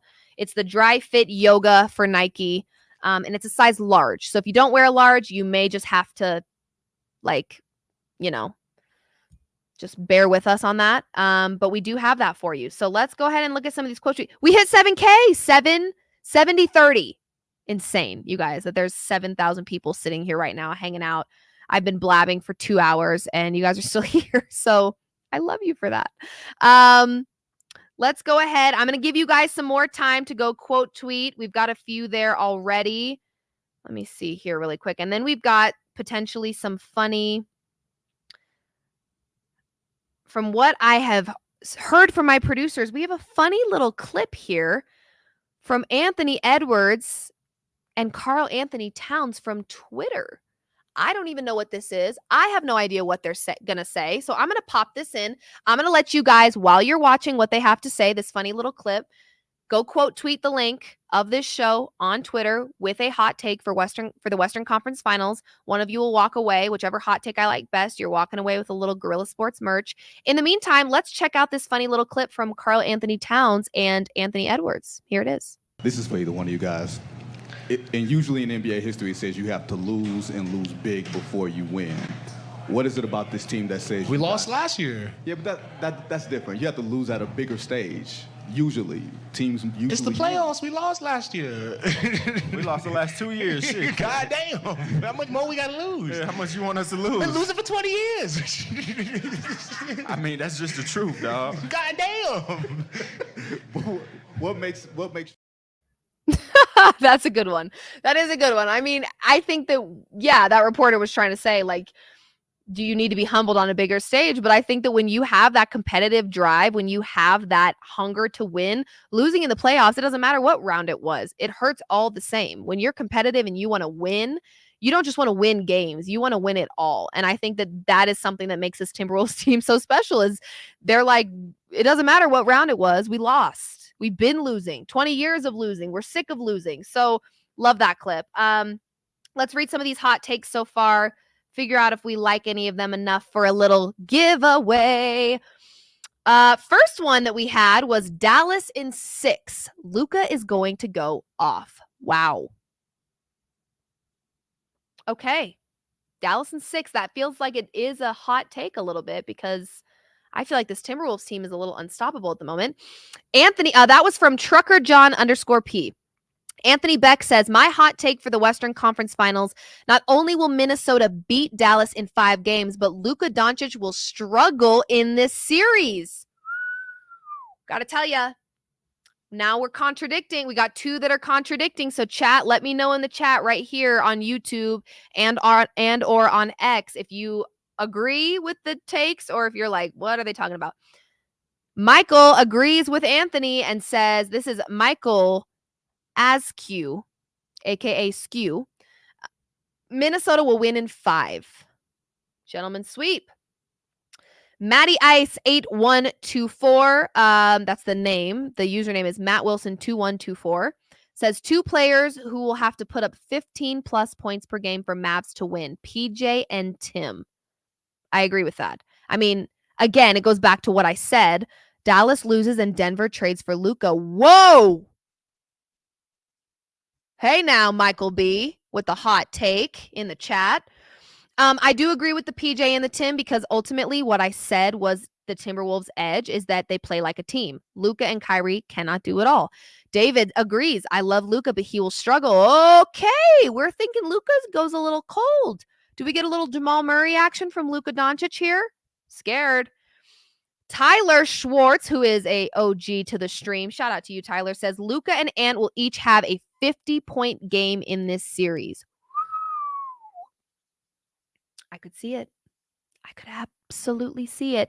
Those are our hot takes so far on the quote tweets for the stream. If you guys want a chance to be involved in the giveaway, make sure you go quote tweet there. Maybe we can still involve some of the ones in the comments here as well. I really liked the one about Denver trading for Luka. Who would you have to give up for Luka? Everyone? I mean, I don't know what? I don't know if I like that all of a sudden.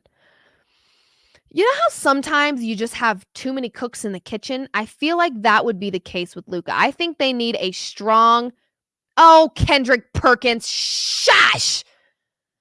This man, Kendrick Perkins, wants every reason to hate the Denver Nuggets. Michael Malone, the season's over. That's what's hard. F being up by 20. Stupid ass question. Okay, so actually, in all fairness, I don't love the curse words. I don't love that he really was. It is giving sore loser. It absolutely is giving sore loser. And actually, Coach Malone to me has been a coach that's been pretty great about answering no matter the loss. It is giving sore loser. But I'm sorry, Kendrick, you and I feel like we've been friendly in this industry. We've DM'd a couple of times. He's responded to some of my tweets. I have a lot of respect for what he does because I think it's very hard to go on national television and provide hot takes every day, knowing that you're going to get ripped apart by everybody and their mother. However, there have been a couple things that Kendrick Perkins himself has said in regards to this Denver Nuggets team that I wouldn't put in the classy category, to be completely honest with you. So I'm not sure he's the one that should be quote tweeting saying classless. If anyone's going to do it, Perk, I'm not sure it's you. Okay? That's all I got to say. I'm not saying that your opinion's wrong. What I am saying is anyone but you can say it. Because I've heard a couple things you've said about the Denver Nuggets and about Nikola Jokic, and some of them are not what I would call classy statements. I'm just saying, okay? So I'll leave it at. Did you feel like there was anything that you guys got away from offensively in that stretch after you reached that point? I'll have to go back and watch the film. How hard is it just to absorb a loss like this after going ahead by 20? Next question, man. The season's over. That's what's hard. Fuck being up 20. The season's over. You don't understand that. The season's over. It's hard. Oof. I got a lot of respect for the reporters that go into that room and have to talk to the coaches and the players, specifically after a loss. You know when they say there is no dumb question? Unfortunately, I think when you are in a post-game presser, there is a lot of dumb questions to these athletes and coaches, unfortunately. Now, in your brain, again, no dumb questions. Let me just ask it because it may be I may get a good sound out of this that gets 1 million views later. Let me just ask it. You're kind of playing with fire, unfortunately. So I don't know how I feel about that. I don't know. Yeah, David, Kendrick Perkins is a Nuggets hater for sure through and through. Again, I don't disagree with him saying classless because I do think that Michael Malone's answer there does give sore loser energy. It 100% does. If I held Anthony Davis and LeBron James to the same standard after they lost, I'm going to do it with Coach Malone. It was not the best way to respond at all. But if anyone's going to call out Coach Malone for a spicy response and being classless, it shouldn't be Perk. That's all I'm saying. Let me see now if there's any more quote tweets of hot takes that we need to address. I don't think we have any more. So I'll give you guys until the 2-hour mark, which I think is that 2 minutes or is that 4 minutes? Might need to go to the eye doctor. 2 minutes. We have 2 minutes. I'm going to set a timer on my phone, actually. 2 minutes. If you want to go quote tweet the link that is on X, I have a countdown. If you want to go quote tweet, you have to take the link that says Game 7 Breakdown, quote tweet it with a hot take about the Western Conference Finals. I will read the rest of them that we get in the next minute 44, whichever one I like the most. You are getting a beautiful Nike zipper with pockets, with hood, stretchy, soft Guerilla Sports merch. It is actually a Nike hoodie. If you think I'm capping, you're crazy. I don't cap. Are you kidding me? Uh-oh. Can't find the Nike sign. Nah, I'm just kidding. I'm just playing. It's right there. Nike. Really good quality. So if you want it, it's a size large. We can send it to you. Obviously, if you're not a size large, you might just have to deal with it. But we'll go ahead and wait this next minute and 6 seconds for the quote tweets on that video. Then we'll read out the last few ones we have. I'll pick my favorite, and whoever's got the best one, you're getting some new merch. So, in the meantime, I will tell you right now, I don't worry about the Eastern Conference. I don't worry about the Celtics. To this point, they have had the easiest path to the Eastern Conference Finals. Easiest. They played the Heat without Jimmy Butler. They played the Cavs without Donovan Mitchell. The Celtics are not prepared for what is coming out of the West. The West, to me, is far more competitive and has been all season long, has far more talent, and one could argue maybe wouldn't have as much talent if the Eastern Conference wasn't so banged up and injured. But nonetheless, it's been a cakewalk for the Boston Celtics, an absolute cakewalk. So that being said, I don't think they're prepared for what the Timberwolves or the Mavs have in store. That being also said, I think the Timberwolves are beating the Mavs. Hate that. That's the sound of my alarm every morning, and it makes me want to die. And one thing about me is I am so bad about getting up in the morning, you guys. I'll be having a dream, and in my dream, I'm dancing to this beat, and all of a sudden I'm like, okay, that's annoying. Can we shut it off? Like, what is that sound? Like, end it. And then finally my brain's like, wake up. That's your alarm that's been blasting through your cranium for the last hour, and you're supposed to be awake. So one thing about me is I'm really not good in the morning. And it's mostly because I'm a night owl. And it's mostly because I'm in the Guerilla Sports Studio at 10 p.m. with full glam on my face.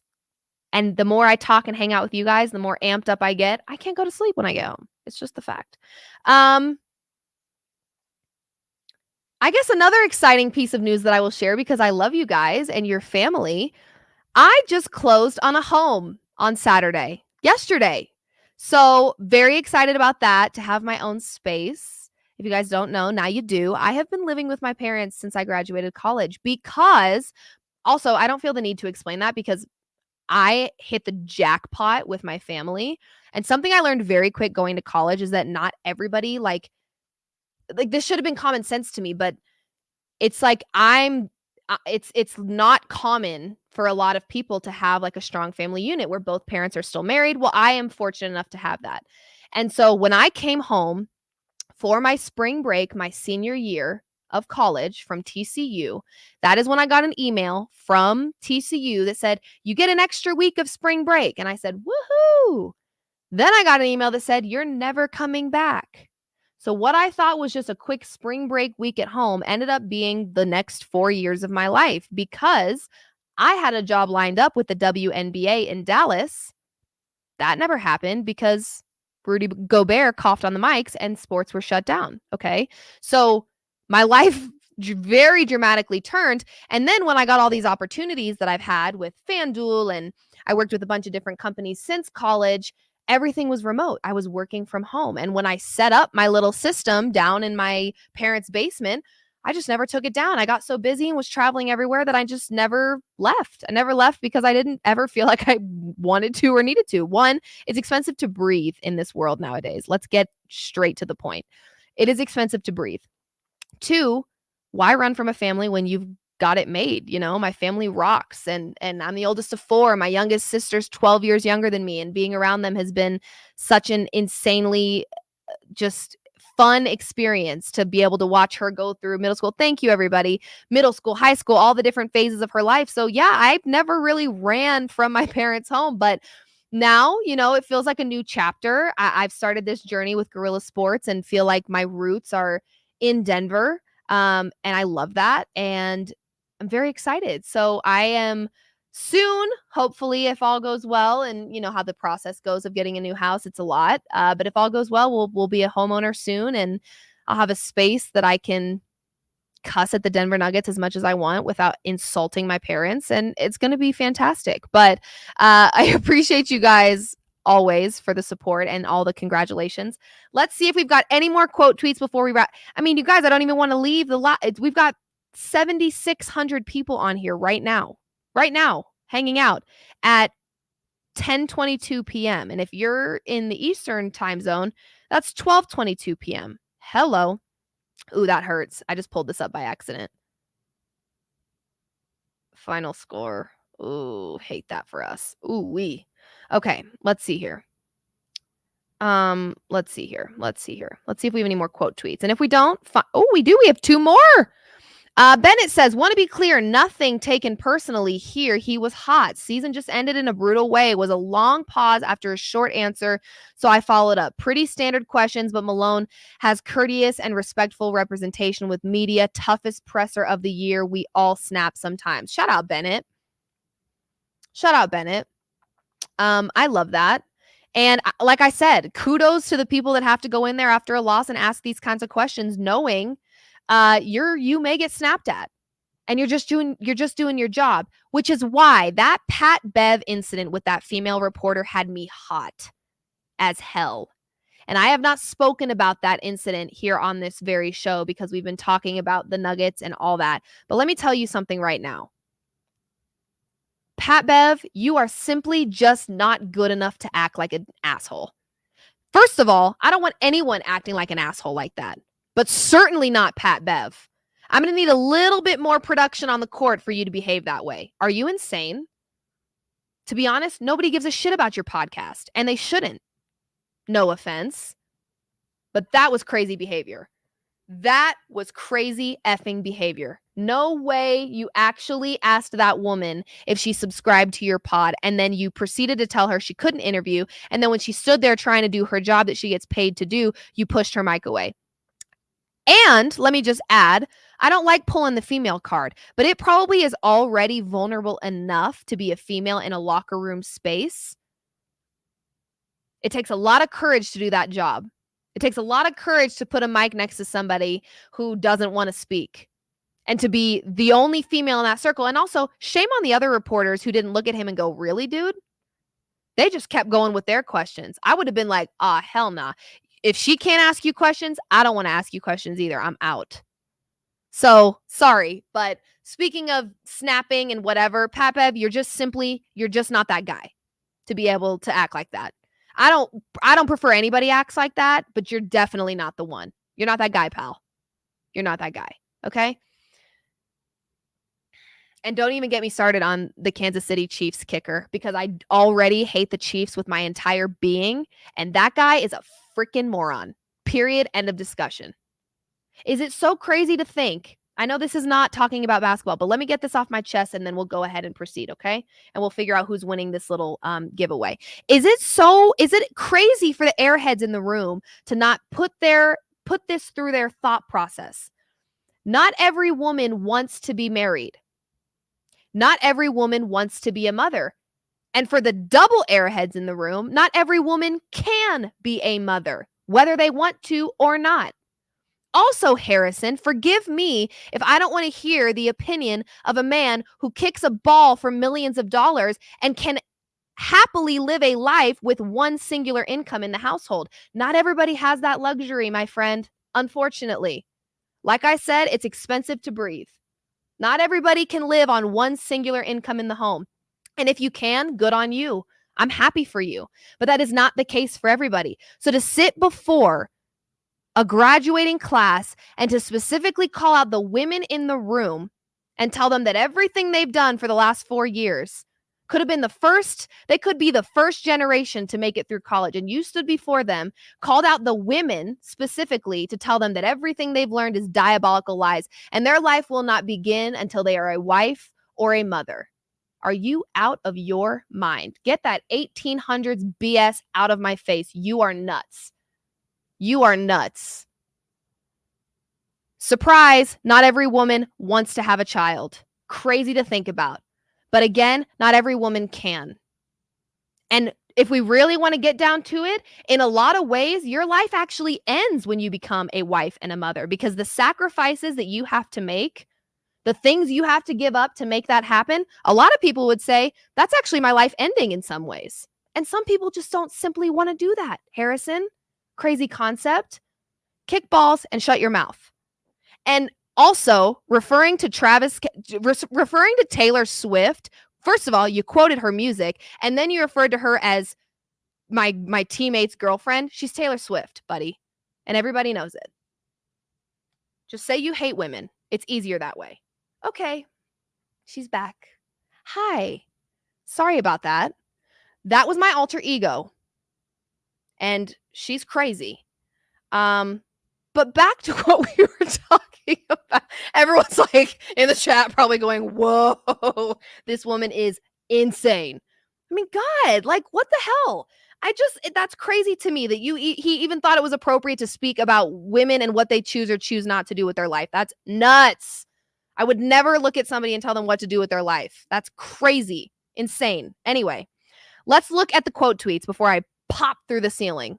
Okay. I need a sip of water. Holy cow. Anyway, and it's cucumber water, so it will calm me down. Yeah, let's toss to our sponsor. Shout out to our sponsor, Landmark Lincoln. That got intense. Holy heckaroonie. That was crazy. Olivia's a nut job, everybody. But shout out to our sponsors. We would not be here without them. There are 7,700 people right now watching this live stream. So we've got to give a shout out to our sponsor, Landmark Lincoln, and to all the people tuning in. Check out that car. Come on. Smooth criminal. The only other hot takes that we have, Michael, you've got one more. You said Luka's lingering injury will play a huge part in limiting his minutes. We've got KT, so the Timberwolves and Pacers will face against each other in the finals, Wolves in 5. Whoa, Pacers taking down the Celtics. I dig it. Wolves, Mavs, 7 games, Wolves in 7. Wow. Okay, a lot of really great quote tweets. I think the winner for me is going to be Anthony Beck, whose username is AceWade1. If you are here, drop yourself in the chat so we can pop you up on the screen. Congratulations. We're going to send you this jacket. Your hot take was, not only will Minnesota beat Dallas in 5 games, but Luka will struggle in this series. I like it. I like it. I like it because I think defensively the Timberwolves will have an answer for Luka. Absolutely they will. Anthony, who actually is winning this little jacket, says, okay, scared of the alter ego, although I kind of like it. LOL. Here's the thing, you guys. You know that saying that says karma's only a bitch if you are? I'm only crazy if I have to be. That's just the fact right there. What's up, Anthony? Everyone, let's give a round of applause here for Anthony, who's walking away with a sweet new jacket. I love your hot take. I think Luka will struggle. I think the Timberwolves defensively will find an answer for him. And I love that. What this last comment? I'd be like, I got time today. Yes. Always have time. Always have time to humble a man that thinks he can speak on a woman's life. That's crazy behavior. Are you oh my gosh. And as a Broncos fan, oh, the fact that he's a Chiefs player, like, come on. I already hate the Chiefs. I have to. It's like, it's been in my bones since I was a child, okay? He confirmed what I already knew. I hate the Chiefs. And I don't want to, because Patrick Mahomes really is such an exceptional talent. But he confirmed it. Anyway, you guys, you have been here for 2 hours and 12 minutes. Don't you get on her bad side. It's the truth, really. My friends know this about me. I always tell people I'm the nicest asshole you'll ever meet. So nice. So I could talk to anyone. I make people feel comfortable when they're around me. But when you cross me, and it's got to be like disrespect. And I'm also very protective. So if you cross someone I care about, ooh, I struggle to keep my mouth shut. I really do. I try really, really hard. I try, but usually doesn't work. So that being said, you guys, 2 hours and 15 minutes now, almost, we have been live. Is that 800? Oh my gosh, 7,800. Anthony, if you wouldn't mind, could you please DM me and send me your address? Wherever you would like this jacket sent, send me your address and I will make sure that we get it out to you. I've got producers in the chat. They're all on the same page. We are aware that you are the winner. So if you can shoot me a Twitter DM, I will make sure that we get this sent to you. Thank you for tuning in. And I actually think you said this was one of your first times joining. So thank you for being here. You guys, I don't want this to end. There's 7,800 of you still hanging out, listening to me rant, meeting my alter ego that I didn't want you to have to meet this early on in our wonderful relationship. But you did. You met her and she's kind of crazy. Okay. And Liv, at least Patrick Beverley did apologize to that woman. Yeah, because yeah, you're right. I'm glad he apologized, but that's because he would have been a moron not to. Okay. Wow. That's all I have to say about that. Just insane. People are just crazy. That's all I have to say. And as sad as tonight felt for a brief moment that the Nuggets are no longer playing, like I said, as a Denver Nuggets fan, I have to tell you, it feels really good, as good as it can feel, that we lost at the hands of a talent like Anthony Edwards. And Anthony Edwards only had 16 points tonight. But my point is, if there was a guy that I would be okay, because there's always like one, you don't ever just like, you're not ever typically happy for the whole team. Like, oh, I can't wait for the Timberwolves. Anthony Edwards getting a ring this year. Oh, my DMs are not turned on. I think I've got to follow you. And then you'll be able to, my phone's at 1%. So send me the DM, but when I get in the car and charge this thing up, I'll hit you back. But honestly, if any team is going to eliminate the Nuggets and have a really great chance at a ring and a championship, let it be this Timberwolves team. Let it be Anthony Edwards. Honestly, I can say that not being butthurt and mean it truly. I would love that for Anthony Edwards. I really would. Shout out to my producer. He's bringing in a phone charger. I knew it. Once I said it, I was like, he's on it. But honestly, I truly am. This way, is there a plug over here? If it's going to be anyone, let it be him. Let it be this Timberwolves team. They have so much talent and they just got that dog. I told you when it comes to Anthony Edwards, man, here, I'll grab this phone for you. When it comes to Anthony Edwards, man, he's just him, So if it's going to be anyone, let it be them. And I really do think the Timberwolves right now have a great, great shot. Oh, it's the old one. It's totally fine. I've got a charger in the car. I'm good. If it's going to be anyone, let it be them, because honestly, I think they've got a really good shot at it. Defensively, we've seen how exceptional this defense can play. We saw it in game 2. Like I said, one of the best defensive performances in my years of watching the playoffs that I think I've ever seen. Offensively, they have what they need. They've got the bench players that can come off the bench and make an impact. They've got Anthony Edwards. I just think they've got it going on. And I think that the Mavs are also a very solid team. I am loving this journey for Kyrie. I'll end with this. I am loving this journey for Kyrie. When you watch Kyrie Irving right now in post-game interviews, he looks genuinely happy. And I have to tell you, I've been waiting for a long time for him to feel that. He's been one of my favorite ball handlers in the league for quite some time. I've always loved watching him play. He is built for playoff games. He is built for buzzer beaters. He's built for this. And to see him finally on a team where I think he's appreciated and he feels secure in his role and he knows they can really be something special.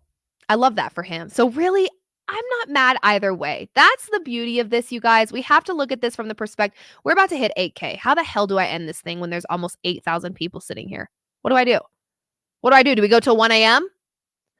You guys are killing me. But I will not be mad either way. I think that when you've got guys like Kyrie, Luka, Anthony Edwards, can you really go wrong? Anyone but the Celtics, I think, honestly. I don't know what it is. I don't even really have like beef towards the Celtics. I just don't think it would be irritating to watch them win after how easy it was for them to just coast through the East. And not because they were dominating, but because they played injury-riddled teams throughout the whole postseason. So, oh my gosh. Oh my gosh. Oh my gosh. There you go. Win probability. I mean, look at that, you guys. This is what I'm saying. It's like a roller coaster. You remember when I said that this year, this season, this team, these playoffs have felt like a damn roller coaster? Look, that's what I'm talking about. I mean, what the heck? Yeah. It was that third quarter, man. Oh, it was that third quarter. I knew it. The second they came out, we were yakking up way too many threes. I mean, it just was just like, anyway, we don't have to beat a dead horse, you guys. This is what we like to call insult injury. Season grade was a B+. I'd probably agree with you there. I mean, it wasn't horrible. Again, we have to be thankful that hell, I'm thankful they even got past the Lakers, because that series was giving me way too many jump scares. I wasn't feeling confident not one time in that series, unfortunately. Liv, are you still going to be doing your show throughout the whole playoffs despite the Nuggets being eliminated? So here's the deal. I do have a trip coming up next week, not this coming week, but the next week. I'm going to South Padre. And my plan was for the Nuggets games anyways to bring my equipment and film from there and give you guys the post-game live reactions. Now that the Nuggets aren't playing, maybe I'll just take that week and just enjoy my time with my family. But I do and would really like to continue talking NBA with you guys. I think that these live streams are obviously doing very well, and I think you guys enjoy sitting here after the games and talking. So if you guys enjoy it, I'm absolutely down. I think that everybody here at Guerilla Sports is also on the same page that if it's something that you guys appreciate and want, we'll make it happen. That's the beauty of Guerilla Sports. We are hands-on. We will make it work, whatever you guys want. So if you guys want continued coverage, we talk post-game, Mavs, Timberwolves. We talk post-game, Celtics, Pacers. I'm happy to do that. More than happy, actually, because again, I'm a night owl, so it's nothing to me. And I'm not really ready to stop watching and talking about basketball. I actually think that maybe we'll have even more fun because we won't be stressed about the Nuggets. We'll just be watching basketball. So maybe we'll actually take a little bit more of a betting approach when we watch these as well. Maybe we'll go live like starting at halftime and we'll do a second half bet that we sweat out together. We can get creative with this. But yes, if you guys, David said, yes, we need more Liv during NBA playoffs. I got you. We're about to hit 8K. This is nuts in my brain. This is crazy in my brain right now. It's 10:40 p.m. Go to sleep, everyone. No, I'm kidding. You can stay awake. But Tyler said, this is my 2 a.m. entertainment. I love hearing that. Really. I do. But yeah, if you guys enjoy this a lot and you want this to continue despite the Nuggets not playing, absolutely, let's do it. I think that every week that we have done this show, it has doubled in numbers. We started and there were 1,000 of you. And then we did it again and there were 3,000 of you. And then there was 3,600 of you. And now we have 8,000 of you hanging out way too late on a Sunday night when we all have work in the morning. And so if you guys enjoy this, absolutely, we will keep it moving 100%. We won't have that same type of getting sound and pulling from wherever we're at, but we can find other ways to be creative and to get some other content besides just me sitting here for a full 2.5 hours talking to you. So if you enjoy it, yes, there's 8,000 of you on right now. That is insanity. And I love you guys more than you know. I am fully prepared now that the Nuggets are out. My trolling will probably be at a minimum because I don't have any skin in the game, but honestly, that might make it more fun for us, you guys. The Liv effect. I love that. Might make it more fun for us that we don't have skin in this game. The Nuggets are no longer playing. We don't have to be stressed. Hell, I might crack a beer in this studio while we watch teams that are not the Denver Nuggets. I'm not kidding. You think I'm joking? The Guerilla Sports Studio has snacks. They order food, pizza, drinks. I might have to do it. I might have to grab myself a little beer one of these days, watching teams that I don't really care about because I won't be stressed. And we can sit here and we can talk. We can talk betting. We can talk anything you guys want. We will absolutely do this again. So, that being said, I'm pretty sure we've got some time between now and the start of the Eastern Conference games. Let me check and see. Like I said, I leave town Monday of next week. I prefer being in the studio when we do these. I think that the production quality is a little bit better. We can get a little bit more creative with stuff. So if the team over here at Guerilla Sports wants me to pack up my equipment and do some stuff while I'm out in South Padre, I will do it. I love working. It's not a thing to me at all. But let's see when they play next. Do we have the schedule for the Pacers? I don't think we do yet. Dang it. What about the Timberwolves? I think BK said on Hoops Your Daddy that they'll play on Tuesday. I don't know if we know. Let's see. Eastern Conference. Tuesday? Okay, so we'll have the Timberwolves versus the Mavericks, I think next Tuesday. Not this Tuesday. They'll have a week off. Over a week off, actually. It'll be next Tuesday. So, of course, it will be when I am out of town. Is it this Tuesday or next? This? Oh! Okay, fantastic. Fantastic. This Tuesday. Good Lord have mercy. Oh my gosh. Okay, then let's absolutely plan on me getting in the studio a couple times this week before I go out of town. I will talk with my producers because everyone here works so many hours and works so hard that I want to make sure it's not conflicting with any schedules. We will try to get back in the studio this week as these conference games start kicking off, and we will do more of these post-game Hoops Your Daddy live shows. Cool? If you guys like it, that's the only way that I can be okay with the fact that we're ending a live that has 8,000 people on it right now, is if I tell you that Tuesday and or Wednesday, I will be back.